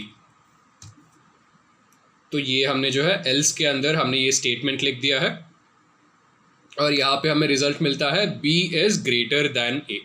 तो इस तरह से जो है हम इफ एल्स के साथ काम कर सकते हैं। अभी मान लीजिए यहाँ पे मैं कुछ थोड़ा सा चेंज कर दूँ। यहाँ पे अभी 2 वेरिएबल के बदले जो है मुझे 3 वेरिएबल लेने पड़ेंगे। यहाँ पे मैं और एक वेरिएबल ऐड करता हूँ c, और c के अंदर जो है मैं वैल्यू स्टोर करता हूँ 30। और अगर अभी मुझे जानना हो इन तीनों वेरिएबल्स में से सबसे बड़ा वैल्यू किसका है, तो यह ऐसा जो है इसके लिए मैं कोड लिखता हूँ। यहाँ पे सबसे पहले मैं इसको पूरा हटा देता हूँ और फिर से लिखूँगा ताकि आपको आसानी से जो आपको समझ में आए। मैं इफ़ लिखूँगा और इफ़ के अंदर मैं पहला कंडीशन चेक करूँगा, वो होगा if A is greater than B and A is greater than C. मतलब ए का वैल्यू बी से बड़ा है और सी से भी बड़ा है। इसका मतलब तो ये हुआ कि ए जो है सबसे बड़ा है। तो यहाँ पे अगर ये वाला केस है तो यहाँ पे बस मैं प्रिंट कर दूंगा ए इज़ दी ग्रेटेस्ट। और अगर वही ये फॉल्स हुआ तो मुझे एल्स इफ यूज़ करना पड़ेगा। फिर एल्स इफ के अंदर यहाँ पे मैं और एक कंडीशन दे देता हूँ, else if B is greater than A and B is greater than C. अभी यहाँ पे मैं चेक कर रहा हूँ क्या बी जो है सबसे बड़ा है। अगर ये ट्रू हुआ तब मुझे प्रिंट आउट करना पड़ेगा b is the greatest. And then finally अगर ये दोनों फॉल्स हुए, मतलब ए सबसे बड़ा नहीं है और बी भी जो है सबसे बड़ा नहीं है, तो बस एक ही रिजल्ट हो सकता है जो कि है सी। तो यहाँ पे मैं बस एल्स यूज़ करूँगा और एल्स के अंदर और एक प्रिंटफ यहाँ पे मैं लगा देता हूँ और यहाँ पे मैं लिखूँगा सी इज़ द ग्रेटेस्ट। अभी इसको मैं एग्जीक्यूट करता हूँ और अभी देखेंगे रिजल्ट क्या आता है। तो हम जो है यहाँ पे प्रिंट आउट कर रहे हैं सी इज़ द ग्रेटेस्ट। तो इस तरह से जो है हम यहाँ पे इफ़ कंडीशन के अंदर जो है हम मल्टीपल कंडीशंस यूज़ कर सकते हैं by using the and operator. तो ये जो है एक तरह का डिसीजन मेकिंग स्टेटमेंट हो गया है। फिर हमारे पास स्विच केस आता है। तो ये स्विच केस जो है मल्टी वे ब्रांचिंग स्टेटमेंट है। तो ये थोड़ा सा मतलब इसका थियरी हम नहीं समझेंगे, डायरेक्टली कोड पे आ जाएंगे ताकि आपको जो है आसानी से इसको समझ सके आप। तो यहाँ पे हम स्विच केस के साथ जो है आप मल्टीपल कंडीशंस एक ही साथ चेक कर सकते हो। तो यहाँ पे एक एग्जांपल है, हमने एक वेरिएबल लिया है e और उस वेरिएबल के अंदर हमने ये वैल्यू स्टोर किया है 20। ये वैल्यू स्टोर करने के बाद जो है हम स्विच यूज़ कर रहे हैं और स्विच के अंदर जो है हम e पास कर रहे हैं। तो अभी e पास करने के बाद तो हम बेसिकली यहाँ पे जो है डिफरेंट केसेस होते हैं, तो इसलिए हम स्विच केस बोलते हैं। तो पहला केस देख रहे हैं, पहले केस में हम देख रहे हैं क्या जो है e के अंदर वैल्यू 10 है। तो केस लिखने के बाद आप जो है यहाँ पे वैल्यू लिखते हो और ये वैल्यू यहाँ पे देख रहा हो। अगर केस 10 हुआ तो अगर वैल्यू e के अंदर 10 हुआ तो मैं बस प्रिंट आउट कर रहा हूँ 10, उसके बाद मैं ब्रेक कर दूंगा इस स्विच केस से। अगर वही ये जो है वैल्यू 10 नहीं हुआ, अगर वैल्यू 20 हुआ तो मुझे प्रिंट करना होगा 20, फिर मैं ये ब्रेक कर दूंगा और यहाँ से बाहर आ जाऊंगा। अगर इसके अंदर वैल्यू 10 नहीं है और 20 भी नहीं है तो मैं डिफ़ॉल्ट वैल्यू लिखूंगा। मतलब जितने भी मैंने केसेस लिखे हैं अगर उन सभी केसेस में से एक भी जो है ट्रू नहीं हुआ तो मैं डिफ़ॉल्ट के अंदर एक जो है स्टेटमेंट दे सकता हूँ, और अगर सभी फेल हो गए तो जो भी डिफ़ॉल्ट के अंदर होगा वो जो है आपका प्रिंट हो जाएगा। तो ये जो है आपका स्विच केस है। अभी इसको हम जाके यहाँ पे इस कंपाइलर में जो है एग्जीक्यूट करेंगे। इस पूरे चीज़ को यहाँ से मैं हटा देता हूँ और मुझे एक नया वेरिएबल लेना पड़ेगा। हम यही लेते हैं ई के अंदर जो है हम 30 स्टोर करेंगे इस बार, और यहाँ पे जो है मुझे स्विच यूज़ करना पड़ेगा, और स्विच के अंदर जो है मैं ई पास कर दूंगा, तो स्विच हो जाएगा ये। फिर यहाँ पे मुझे केस लिखना पड़ेगा। तो सबसे पहले मैं चेक कर रहा हूँ क्या ये जो है वैल्यू 10 है। अगर ई के अंदर 10 है, मुझे प्रिंट आउट करना पड़ेगा वैल्यू इज 10, और अगर ये ट्रू हुआ तो मैं बस ब्रेक कर लूँगा यहाँ से। अगर वही जो है ये केस 10 नहीं हुआ तो मैं दूसरा कंडीशन दूंगा। तो यहाँ पे मैं चेक कर रहा हूँ क्या ये जो है वैल्यू 20 है, और अगर ये 20 हुआ तो मुझे प्रिंट करना पड़ेगा वैल्यू इज 20, और फिर से अगर ये ट्रू हुआ मुझे यहाँ से ब्रेक करना पड़ेगा। एंड देन यहाँ पे जो है मैं थर्ड केस देता हूँ, यहाँ पे मैं लिखूँगा केस 30, और अगर इसके अंदर जो भी वैल्यू है, if that value is equal to 30, मुझे यहाँ पे प्रिंट करना पड़ेगा वैल्यू इज 30। तो 3 केस हो गए। अगर मान लीजिए इन तीनों में से सभी फेल हो गए यहाँ पे, तो मुझे एक डिफ़ॉल्ट केस देना पड़ेगा। यहाँ पे मैं लिखता हूँ डिफ़ॉल्ट, और डिफ़ॉल्ट के अंदर मैं लिखूँगा वैल्यू इज नॉट प्रेजेंट, और इसके बाद मुझे जो है फिर से ब्रेक लिख देना पड़ेगा। तो ये जो है हमारा स्विच केस तैयार हो गया है, और अभी हम एग्जीक्यूट करेंगे और देखते हैं रिजल्ट क्या आता है। तो वैल्यू इज 30, तो हमने सक्सेसफुली जो है इसको इम्प्लीमेंट किया है, क्योंकि ई में 30 स्टोर किया था। तो सबसे पहले जो ये वाला केस चेक होगा, तो हम देख रहे हैं कि क्या ये वैल्यू 10 है ई के अंदर, वो फॉल्स नहीं है, इसलिए हम नेक्स्ट केस चेक कर रहे हैं। इस बार देखेंगे क्या ये वैल्यू 20 है, वो भी जो है फॉल्स हुआ। एंड देन फाइनली हम चेक कर रहे हैं क्या ये वैल्यू 30 है, और यहाँ पे ये ट्रू हुआ है, इसलिए क्योंकि ये ट्रू हुआ है हम जो यहाँ से बाहर आ जाएंगे, ये ब्रेक हो जाएगा। तो ये स्विच केस का एग्जाम्पल था। इसके बाद जो है हम लूप्स को समझेंगे। तो लूप से जो है हम किसी भी टास्क को रिपीट कर सकते हैं। तो इसका एक क्लासिक एग्जाम्पल है। तो मान लीजिए आपको एक बकेट में पानी भरना है।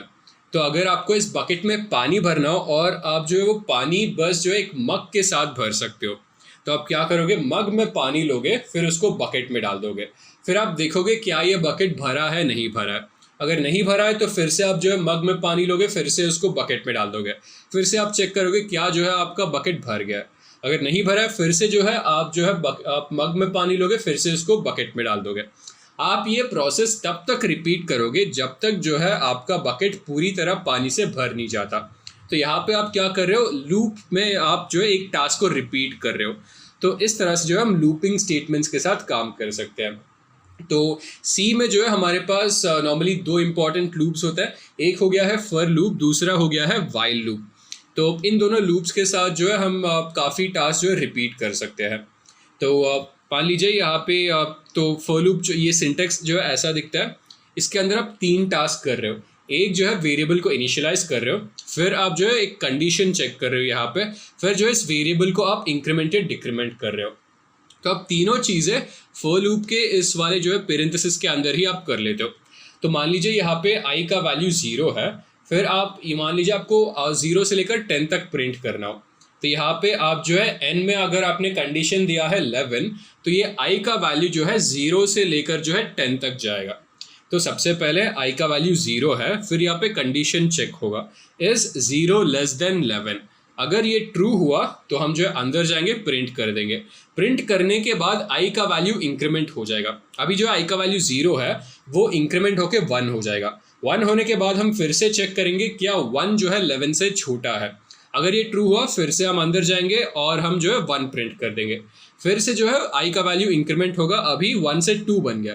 फिर हम चेक करेंगे क्या 2 से जो है क्या 2 जो है 11 से छोटा है। अगर ये ट्रू हुआ फिर से हम लूप के अंदर आएंगे और फिर से हम ये पूरा चीज़ एग्जीक्यूट करेंगे। तो इस तरह से जो है फॉर लूप काम करता है। इसके बाद हमारे पास व्हाइल लूप है। तो व्हाइल लूप काफ़ी सिंपल है, आप बस व्हाइल लिखोगे, फिर इसके अंदर जो है आप कोई कंडीशन सेट करोगे। मान लीजिए यहाँ पे मैं कंडीशन यही सेट कर देता हूँ, if i is less than 10, और हमें जो वेरिएबल इनिशियलाइजेशन है वो लूप के बाहर करना पड़ेगा। तो पहले हम मान लीजिए मैं यहाँ पे बाहर लिखता हूँ i is equal to 0। i is equal to 0 करने के बाद यहाँ पे मैं कंडीशन चेक कर रहा हूँ while i is less than 10। फिर उसके अंदर मैं यहाँ पे बस प्रिंट कर दूंगा i का वैल्यू जब तक i का वैल्यू 10 नहीं होता। तो इस तरह से हम फॉर लूप और व्हाइल लूप के साथ काम कर सकते हैं। तो अभी इन दोनों का एग्जाम्पल देखेंगे यहाँ पे। मैं इस पूरे चीज़ को जो है यहाँ से हटा देता हूँ। तो सबसे पहले हम फॉर लूप के साथ काम करेंगे, तो फॉर लिखना पड़ेगा और फॉर लूप के अंदर ही हम इनिशियलाइज करेंगे, हम कंडीशन चेकिंग करेंगे और हम इंक्रीमेंट भी करेंगे। तो सबसे पहले जो है इसके अंदर एक वेरिएबल ले लेते हैं आई, और इसको जो है हम 0 पे सेट करेंगे। So int I is equal to 0, और यहाँ पे हम चेक कर रहे हैं आई इज लेस देन 11, और फिर यहाँ पे हम आई प्लस प्लस करेंगे। फिर इसके अंदर मुझे बस जो है आई का वैल्यू प्रिंट करना पड़ेगा। यहाँ पे मैं प्रिंट एफ ऑफ आई कर देता हूँ, और प्रिंट एफ ऑफ आई के बाद जो है ये एक्चुअली %d होगा। तो यहाँ पे जो है मैं 2 ब्रेसेस यहाँ पे देखे, और यहाँ पे मैं %d लिखता हूँ, %d, और वैल्यू प्रिंट करने के बाद मुझे न्यू लाइन देना पड़ेगा क्योंकि मुझे ये सब वैल्यू जो एक नए लाइन में चाहिए। तो प्रिंट एफ आई। तो अभी इसको मैं एग्जीक्यूट करता हूँ और देखते हैं रिजल्ट क्या आता है अभी यहाँ पे। तो यहाँ पे जो है हमें एरर मिल रहा है, initial declarations are only allowed. Okay, तो यहाँ पे हम ऐसा करते हैं यहाँ पे कि इसको यहाँ से हटा देंगे, और अभी इनिशियली जो है int I is equal to, इसको मैं मान लीजिए यहाँ पे भी 0 पे ही सेट कर देता हूँ। अभी इसको हम एग्जीक्यूट करेंगे। तो जैसे आप देख रहे हो हमने जो है सक्सेसफुली इस फॉर लूप को यहाँ पे इम्प्लीमेंट किया है, और वैल्यूज यहाँ पे 0 से लेकर 10। तो जैसे आप देख रहे हो इनिशियली आई का वैल्यू जो है 0 है। यहाँ के बाद हम ये चेक कर रहे हैं क्या आई इज लेस देन 11। तो 0 लेस देन 11 वो ट्रू हुआ है, इसलिए जो है हम यहाँ पे अंदर आके आई का वैल्यू प्रिंट करें जो कि 0। फिर उसके बाद आई का वैल्यू इंक्रीमेंट होगा, वो 1 बन जाएगा। फिर हम चेक करेंगे क्या 1 जो है 11 से छोटा है, फिर वो भी ट्रू होगा। तो ट्रू होगा तो हम अंदर आके प्रिंट कर देंगे। फिर से आई का वैल्यू इंक्रीमेंट होगा, वो 2 हो जाएगा। फिर हम चेक करेंगे क्या 2 जो है 11 से छोटा है। तो ऐसा हम रिपीट करते रहेंगे जब तक आई का वैल्यू 11 नहीं हो जाता। जब आई का वैल्यू 11 होगा तब जब हम कंडीशन चेक करेंगे इज 11 लेस देन 11, वो कंडीशन फेल हो जाएगा। फिर उसके बाद जो है हम फॉर लूप से बाहर आ जाएंगे। तो ये जो है एक सिंपल एग्जांपल हो गया है फॉर लूप का।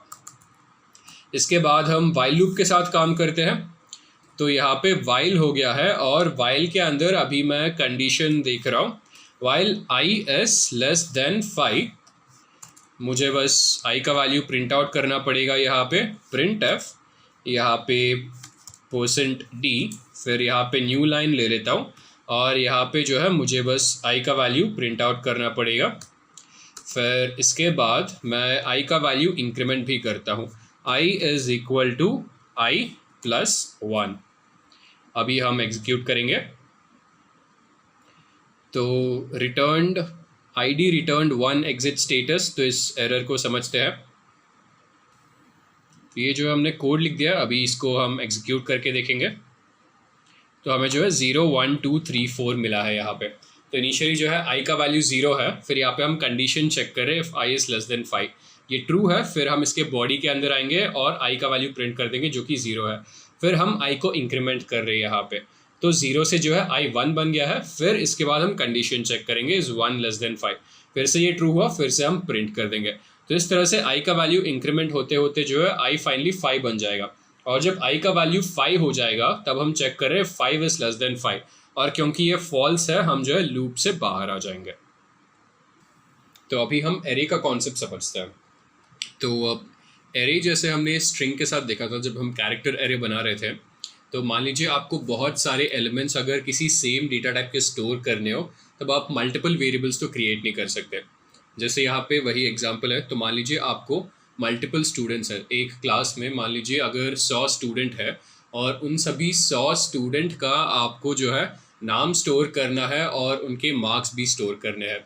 तो क्या आप जो है इंडिविजुअली जो है 100 वेरिएबल क्रिएट करोगे नाम के लिए, और फिर से जो है नए 100 वेरिएबल क्रिएट करोगे उनके मार्क्स के लिए, और मतलब और कितना याद रखोगे आप? हर एक अगर स्टूडेंट के लिए आप इंडिविजुअल वेरिएबल क्रिएट करोगे तो वो सब याद रखना भी बहुत ज़्यादा डिफिकल्ट हो जाएगा। तो इसलिए आप बस एक एरे क्रिएट कर सकते हो। तो मान लीजिए आपके पास अगर 100 स्टूडेंट्स है तो उन सभी स्टूडेंट्स के नाम स्टोर करने के लिए आप बस एक एरे क्रिएट करोगे, और उस एरे का साइज़ जो है 100 होगा, और उस 100 साइज़ वाले कैरेक्टर एरे में आप जो भी स्टूडेंट्स हैं उन सभी के नाम आप स्टोर कर सकते हो। सिमिलरली मान लीजिए आपको अगर मार्क्स स्कोर करने तो आप एक इंटीजर एरे क्रिएट करोगे और उसका साइज भी आप 100 दोगे और उसमें आप जो भी मार्क्स है वो सब मार्क्स जो है स्टोर कर लोगे।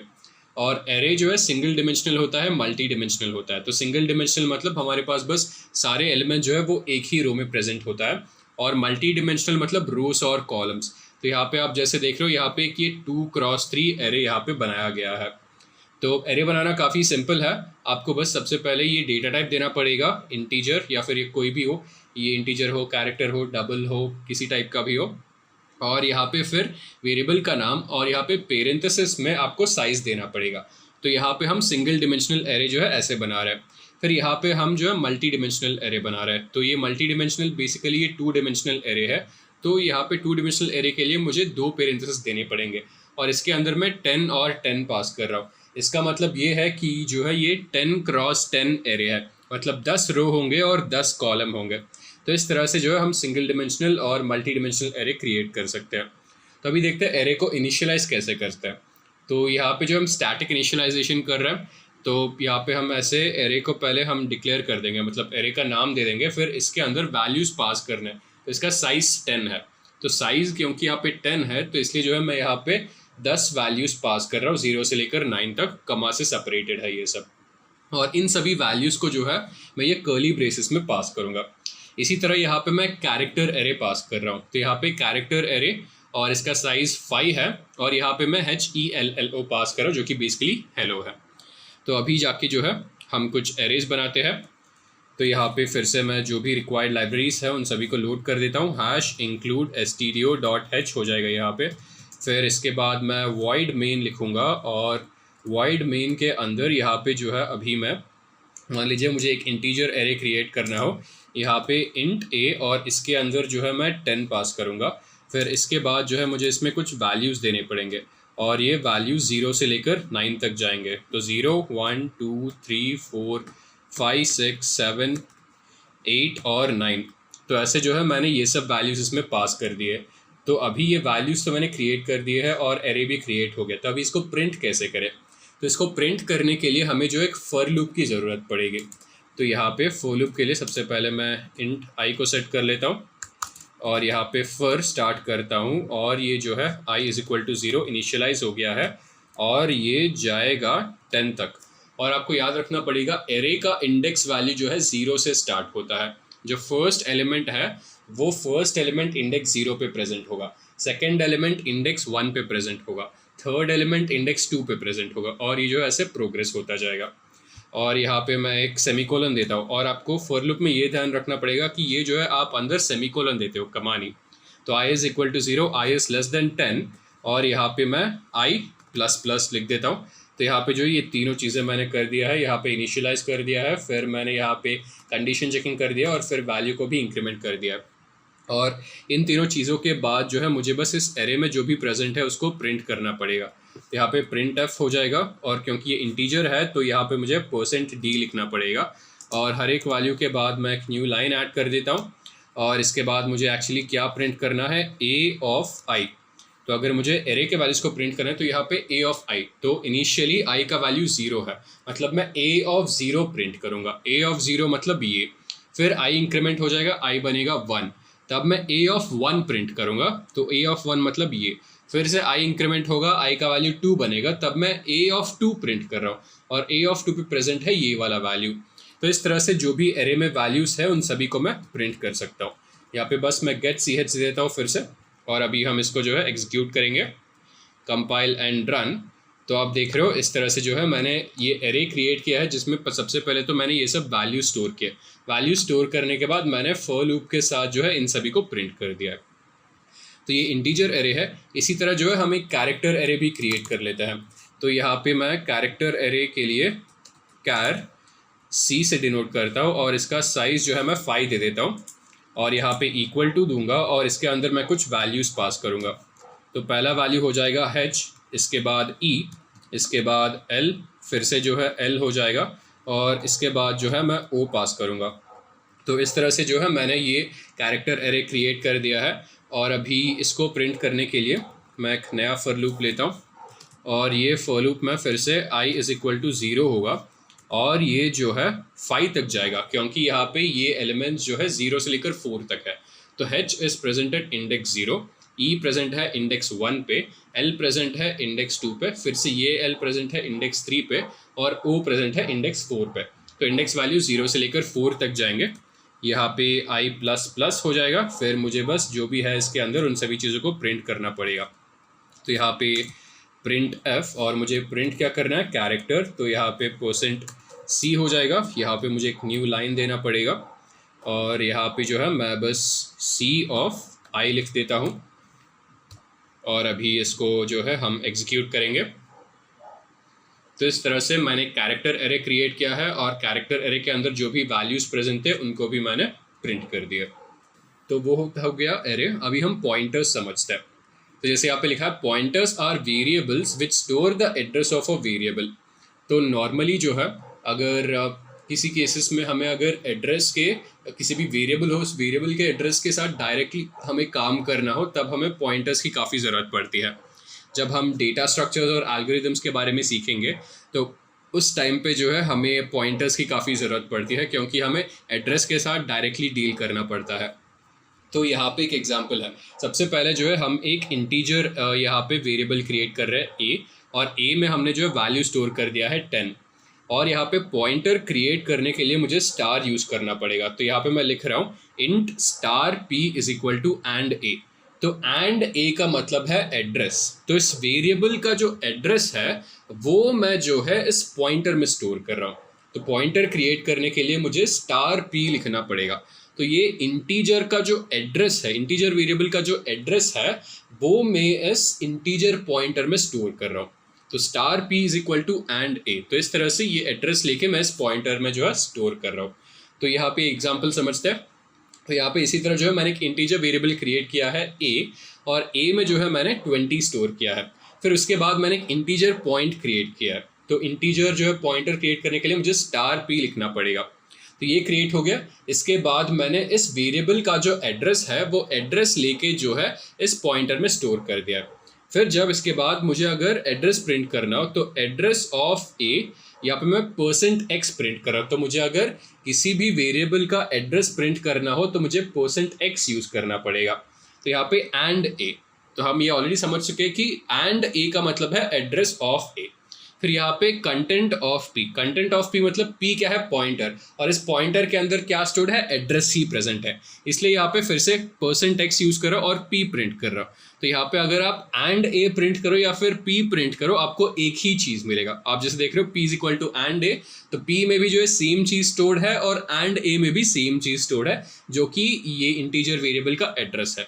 फिर यहाँ पे content of star p, content of star p मतलब यहाँ पे जो है आप %d प्रिंट कर रहे हो। तो स्टार p मतलब आप जो एड्रेस प्रेजेंट है इस पॉइंटर के अंदर, उस एड्रेस का वैल्यू आप प्रिंट कर रहे हो यहाँ पे।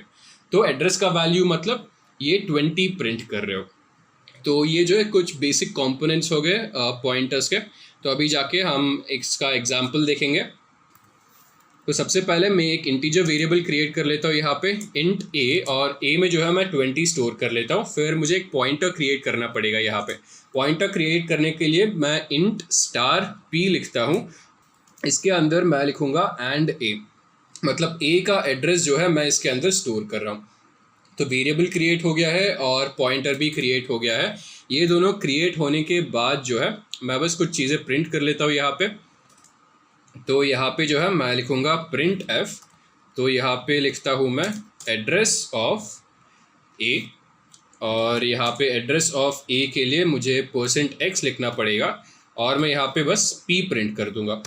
फिर इसके बाद जो है अगर मुझे वैल्यू जानना हो तो वैल्यू ऑफ a, तो वैल्यू ऑफ a मतलब 20 प्रिंट करना, और वो 20 जो है मैं इस पॉइंटर से प्रिंट करना चाहूँगा। तो यहाँ पे मैं लिखूँगा स्टार p, और इसके बाद मैं बस एक नया लाइन ऐड कर देता हूँ ताकि ये जो प्रिंट हो रहा है वो एक नए लाइन में प्रिंट हो जाए। तो अभी जो है इसको हम कंपाइल एंड रन करेंगे। तो यहाँ पे जो है कुछ प्रिंट नहीं हुआ है क्योंकि हमने जो है यहाँ पे %d नहीं दिया है। तो यहाँ पे एक %d दे देते हैं। इसको मैं क्लोज करके जो है फिर से रन करूँगा। अभी कंपाइल एंड रन करते हैं। तो यहाँ पे आप देख रहे हो एड्रेस ऑफ ए, तो इस वेरिएबल का एड्रेस जो है हमने प्रिंट किया है पी के साथ। फिर हम वैल्यू ऑफ ए प्रिंट कर रहे हैं स्टार पी के अंदर, मतलब पी के अंदर एड्रेस है। फिर एड्रेस को आप जो है जब स्टार डालते हो तो आपको वैल्यू मिल जाएगा उस एड्रेस पे। तो ये जो है पॉइंटर्स हो गए सी में। फिर इसके बाद हम जानते हैं फंक्शंस क्या है और फंक्शंस के साथ कैसे काम कर सकते हैं। तो फंक्शंस जो है आप एक ब्लॉक ऑफ कोड जो है एक फंक्शन के अंदर लिखते हो। जब आपको कोई एक स्पेसिफिक टास्क परफॉर्म करना हो तो ऐसे चीज़ों में जो है आप फंक्शंस यूज़ कर सकते हो। तो मान लीजिए आपको ऐड करना हो या फिर सब्ट्रैक्ट करना हो, तो आप मान लीजिए यहाँ पे क्या करोगे, एक इंडिविजुअल फंक्शन एडिशन के लिए क्रिएट करोगे और जब भी आप ये एडिशन फंक्शन इन्वोक करोगे तो आप ऐड कर सकते हो। सिमिलरली मान लीजिए आपको सब्ट्रैक्ट करना हो, आपको बार बार a माइनस बी ऐसे करने की ज़रूरत नहीं पड़ेगी। आप बस एक फंक्शन क्रिएट कर लीजिए सब्ट्रैक्शन और उसमें जो है सब कुछ हो जाएगा। इसी तरह मान लीजिए आपको सारे अरिथमेटिक ऑपरेशंस एक साथ परफॉर्म करना हो, तो आप जो है कैलकुलेटर फंक्शन बना दीजिए। उस कैलकुलेटर फंक्शन में जो है मान लीजिए सब कुछ ऑटोमेटिकली हो जाएगा। पहले एडिशन ऑपरेशन होगा, फिर जो है सब्ट्रैक्शन ऑपरेशन होगा, फिर डिवीजन ऑपरेशन होगा और फिर मल्टीप्लिकेशन ऑपरेशन होगा। तो इस तरह से जो है फंक्शंस काम करते हैं। तो फंक्शंस अभी तक जो हमने बस एक ही फंक्शन के साथ काम किया जो कि मेन फंक्शन है, और हमने ये जाना कि जो भी आपका कोड है, कोड का एग्जीक्यूशन जो है मेन पे स्टार्ट होता है और मेन पे ही एंड होता है। और अभी यहाँ पे हम एक नया फंक्शन क्रिएट कर रहे हैं। तो यहाँ पे हमने फंक्शन क्रिएट किया है ऐड, और यहाँ पे फंक्शन के दो चीज़ें आपको ध्यान में रखनी पड़ेगी। फंक्शन जो है कुछ पैरामीटर लेता है और फंक्शन का एक रिटर्न टाइप होता है। तो अभी तक जो है हम मेन का रिटर्न टाइप वॉइड रख रहे थे, मतलब कुछ रिटर्न करने की ज़रूरत नहीं है। तो अभी हमने जो ये नया फंक्शन क्रिएट किया है ऐड, उसको हम एक रिटर्न टाइप देंगे इंट। मतलब ये फंक्शन जो है कोई इंटीजर टाइप वैल्यू जो है रिटर्न करेगा, और ये दो पैरामीटर ले रहा है। ये दो पैरामीटर हो गए x और y। तो ये दो पैरामीटर लेने के बाद जो है मैं बस इन दोनों को ऐड कर रहा हूँ, ऐड करके जो है रिटर्न कर रहा हूँ। तो मान लीजिए यहाँ पे मैंने, आप जैसे देख रहे हो 3 और 4 पास किया है, तो 3 और 4 यहाँ पे ऐड होके जो है रिटर्न हो जाएगा जो कि 7 होगा। तो ये हमारा जो है ऐड फंक्शन हो गया। फिर हम मेन में आके यहाँ पे printf के अंदर जो इसको इन्वोक कर रहे हैं। तो ये जो देख रहे हो इसको हम फंक्शन डिक्लेरेशन बोलते हैं। तो फंक्शन को हम डिक्लेयर कर रहे हैं या फिर डिफाइन कर रहे हैं, फिर हम मेन के अंदर जो है इस फंक्शन को कॉल कर रहे हैं, तो इसको हम फंक्शन कॉलिंग बोलते हैं। फंक्शन कॉलिंग मतलब फंक्शन को इन्वोक कर रहे हैं, जो ऑलरेडी फंक्शन है उसको बुलाना। तो यहाँ पे ऐड फंक्शन हम इन्वोक कर रहे हैं जो कि यहाँ पे हमने क्रिएट किया, उसके अंदर हमने वैल्यूज पास कर दिए 3 और 4। तो इस तरह से जो है हम ये एडिशन ऑपरेशन परफॉर्म कर रहे हैं इसके साथ। तो अभी फंक्शन के ये कुछ एग्जाम्पल्स देख लेते हैं हम। मैं इस पूरे चीज़ को जो है यहाँ से हटा देता हूँ। अभी मैं यहाँ पे एक नया फंक्शन बनाता हूँ ऐड करके, इंट ऐड करके एक फंक्शन बनाता हूँ, और इसके जो है कुछ पैरामीटर्स होंगे, और ये रिटर्न टाइप तो इसका इंट हो ही गया है। और ये पैरामीटर्स जो मैं इसके अंदर दे रहा हूँ, मुझे इसका डेटा टाइप भी देना पड़ेगा। तो ये 2 पैरामीटर लेगा और वो दोनों पैरामीटर जो है इंटीजर टाइप के होने चाहिए। इसलिए यहाँ पे x और y, तो x पहला जो आप पैरामीटर पास करोगे वो भी इंटीजर है, और दूसरा जो पैरामीटर पास करोगे वो भी जो है इंटीजर है। फिर जब आप पैरामीटर पास करोगे आप बेसिकली रिटर्न क्या कर रहे हो, x प्लस y मतलब दोनों का एडिशन होगा, फिर वो रिटर्न हो जाएगा। फिर अभी वो फंक्शन तो बना दिया, बनाने के बाद अभी बस हमें उसको इन्वोक करना पड़ेगा। तो यहाँ पे मैं printf बनाता हूँ, और यहाँ पे ये इंटीजर टाइप रिटर्न कर रहा है, तो यहाँ पे मुझे %d लिखना पड़ेगा। फिर यहाँ पे मैं ऐड लिख देता हूँ, और ऐड के अंदर जो है मैं अभी कुछ वैल्यूज़ पास करता हूँ। तो मान लीजिए मैं इसके अंदर 10 और 5 पास कर दूंगा, और अभी जो है इसको हम एग्जीक्यूट करते हैं और देखते हैं क्या होगा। ये रिटर्न कर रहा है 15। तो इस तरह से जो है हम एक फंक्शन बना सकते हैं। तो इसी तरह मान लीजिए मुझे सब्ट्रैक्ट फंक्शन बनाना है, तो बस वही चीज़ है। तो इसको जो है ऐड के बदले मैं यहाँ पे लिखता हूँ सब, और ऑब्वियसली ये 2 वेरिएबल लेगा। यहाँ पे जो है मैं x प्लस वाई की जगह जो है x माइनस वाई पास करूँगा, और ये इंटीजर टाइप ही देगा। यहाँ पे मैं 10 और 5 पास कर रहा हूँ। तो 10 माइनस 5 देखते क्या होता है। अभी इसको फिर से मुझे इन्वोक करना पड़ेगा सब को, और ऐड को नहीं। अभी इसको हम एग्जीक्यूट करेंगे। जैसे आप देख रहे हो 10 और 5 पास किया, और 10 माइनस 5 मुझे मिला है 5। तो ये फंक्शन का और एक छोटा सा एग्जाम्पल हो गया है। तो अभी हमने अगर फंक्शन समझ लिया तो फंक्शन ओवरलोडिंग भी समझता है। तो फंक्शन ओवरलोडिंग मतलब आपके पास जो है बहुत ज़्यादा फंक्शंस हो गए, और इसमें ये खास बात ये है कि आप जो मल्टीपल फंक्शंस बनाते हो, इन मल्टीपल फंक्शंस का जो है नाम सेम रहता है। तो यहाँ पे ये क्लासिक एग्जाम्पल है, यहाँ पे जो है हमने 2 ऐड फंक्शन क्रिएट किए, तो ये इसका जो नाम है इस फंक्शन का ऐड है, और ये जो दूसरा फंक्शन है, दूसरा फंक्शन का नाम भी ऐड है। और अब जब मेन के अंदर जाके इन दोनों को इन्वोक करते हो तो इस मेन फंक्शन को कैसा पता चलेगा कि कौन सा फंक्शन कौन सा है? दोनों का नाम तो सेम ही है।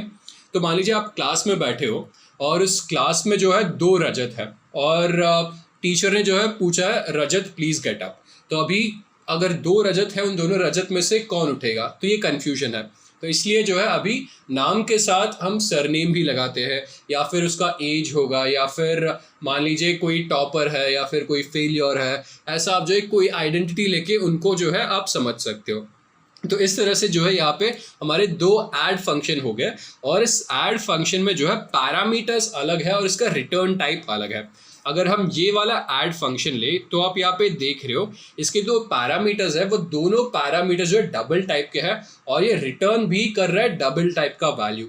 और अगर मैं ये दूसरा ऐड फंक्शन देखूँ, ये जो है 2 इंटीजर टाइप के वेरिएबल पैरामीटर ले रहा है, और ये रिटर्न करेगा भी एक इंटीजर टाइप का वैल्यू। तो ऐसे जो है हमारा जो सी का कंपाइलर है वो डिस्टिंग्विश करता है इन दोनों फंक्शंस के बीच। तो ये हो गया है। तो अभी मैं इसको फिर से जो है ऐड में बदल देता हूँ, और यहाँ पे मैं x प्लस वाई लिखता हूँ। तो ये जो है मेरा पहला ऐड फंक्शन हो गया है। इसके बाद जो है मैं दूसरा ऐड फंक्शन लिखाता हूँ, इंट ऐड हो गया है, ये एक्चुअली डबल ऐड होगा। तो यहाँ पे मैं लिखूँगा डबल ऑफ ऐड, यहाँ पे 2 पैरामीटर लेगा, ये पहला हो जाएगा डबल ऑफ x, दूसरा हो जाएगा डबल ऑफ y। तो ये दोनों जो है मैंने इसमें पास कर दिए, फिर ये भी जो है रिटर्न करेगा x प्लस वाई। तो फिर ये पहले जो है मैं प्रिंट कर रहा हूँ ऐड ऑफ 10,5, फिर से जो है मैं यहाँ पे लिखूँगा प्रिंट। अभी ये %d के बदले जो है यहाँ पे ये %f हो जाएगा, क्योंकि ये जो है डबल टाइप का है। यहाँ पे मैं %f लिख देता हूँ, और इसके बाद मुझे फिर से ऐड, और इसमें 2 वैल्यूज़ पास करता हूँ, एक हो जाएगा 3.5, दूसरा हो जाएगा 9.7, और इसके बाद मैं एक न्यू लाइन ऐड कर देता हूँ यहाँ पे, ताकि इन दोनों के बीच में डिफरेंस रहे, और यहाँ पे एक सेमीकोलन देना पड़ेगा। अभी इसको हम एग्जीक्यूट करेंगे और देखते हैं रिजल्ट क्या आता है। तो यहाँ पे एक एरर मिल रहा है, समझते ये एरर क्या है। Conflicting types for add, previous definition of add was here. तो ये कोड लिखने के बाद आपको यहाँ पे एरर दिख रहा है, conflicting types for add, previous definition of add was here. तो ऐसा इसलिए मिल रहा है क्योंकि आप जो है सी में फंक्शन ओवरलोडिंग नहीं कर सकते हो।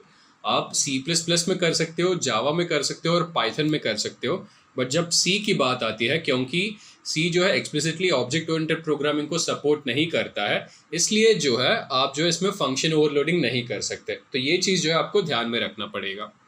तो अभी हम स्ट्रक्चर्स के साथ काम करेंगे।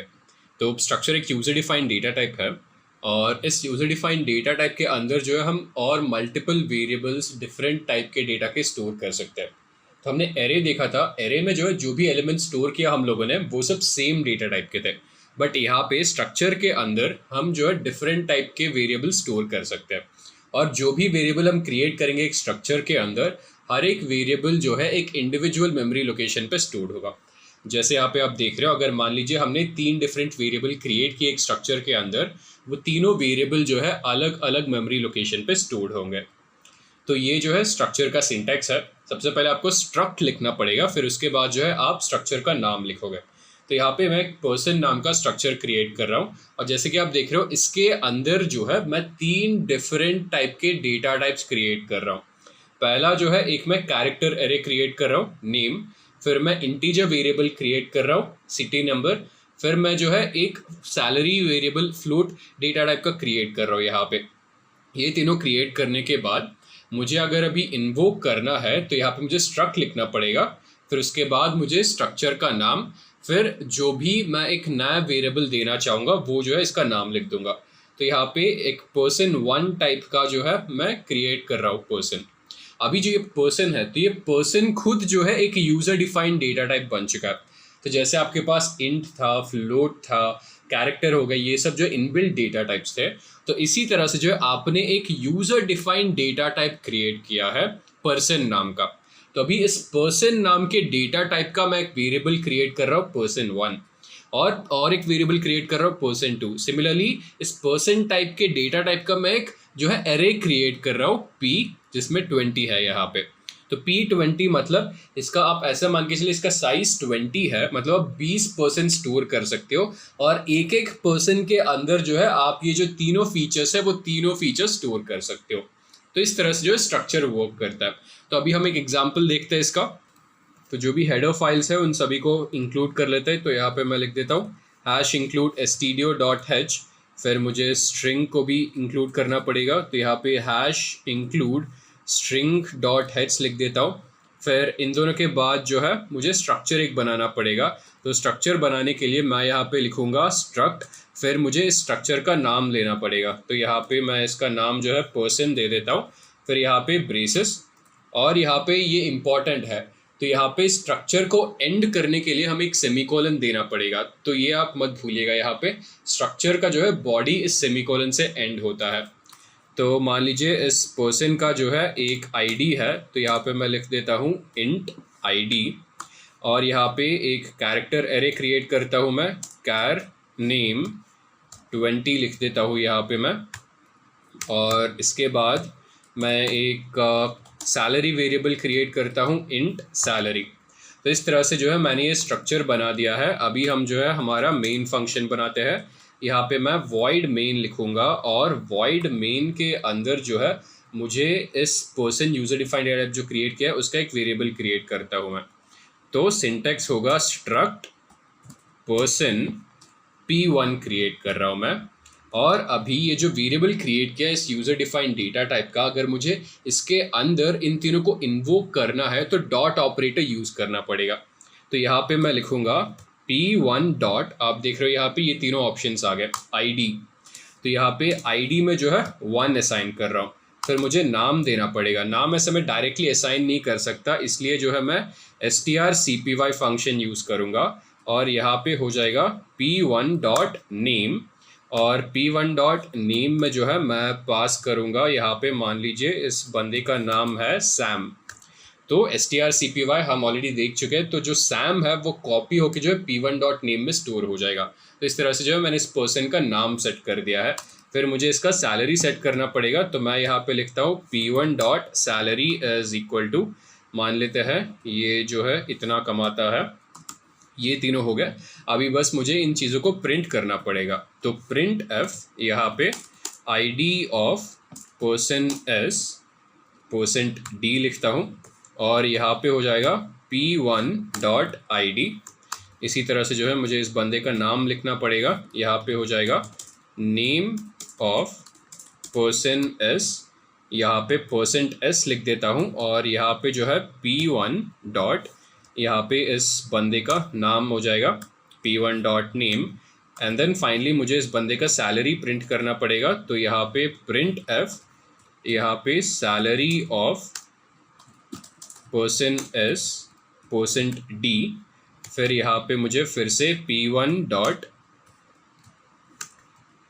सैलरी क्रिएट करना पड़ेगा, और हर एक के बाद मैं बस एक नया लाइन ऐड कर देता हूँ /n, यहाँ पे भी एक /n, एंड देन फाइनली ये जो सिंटेक्स है इसके अंदर मैं एक /n दे देता हूँ।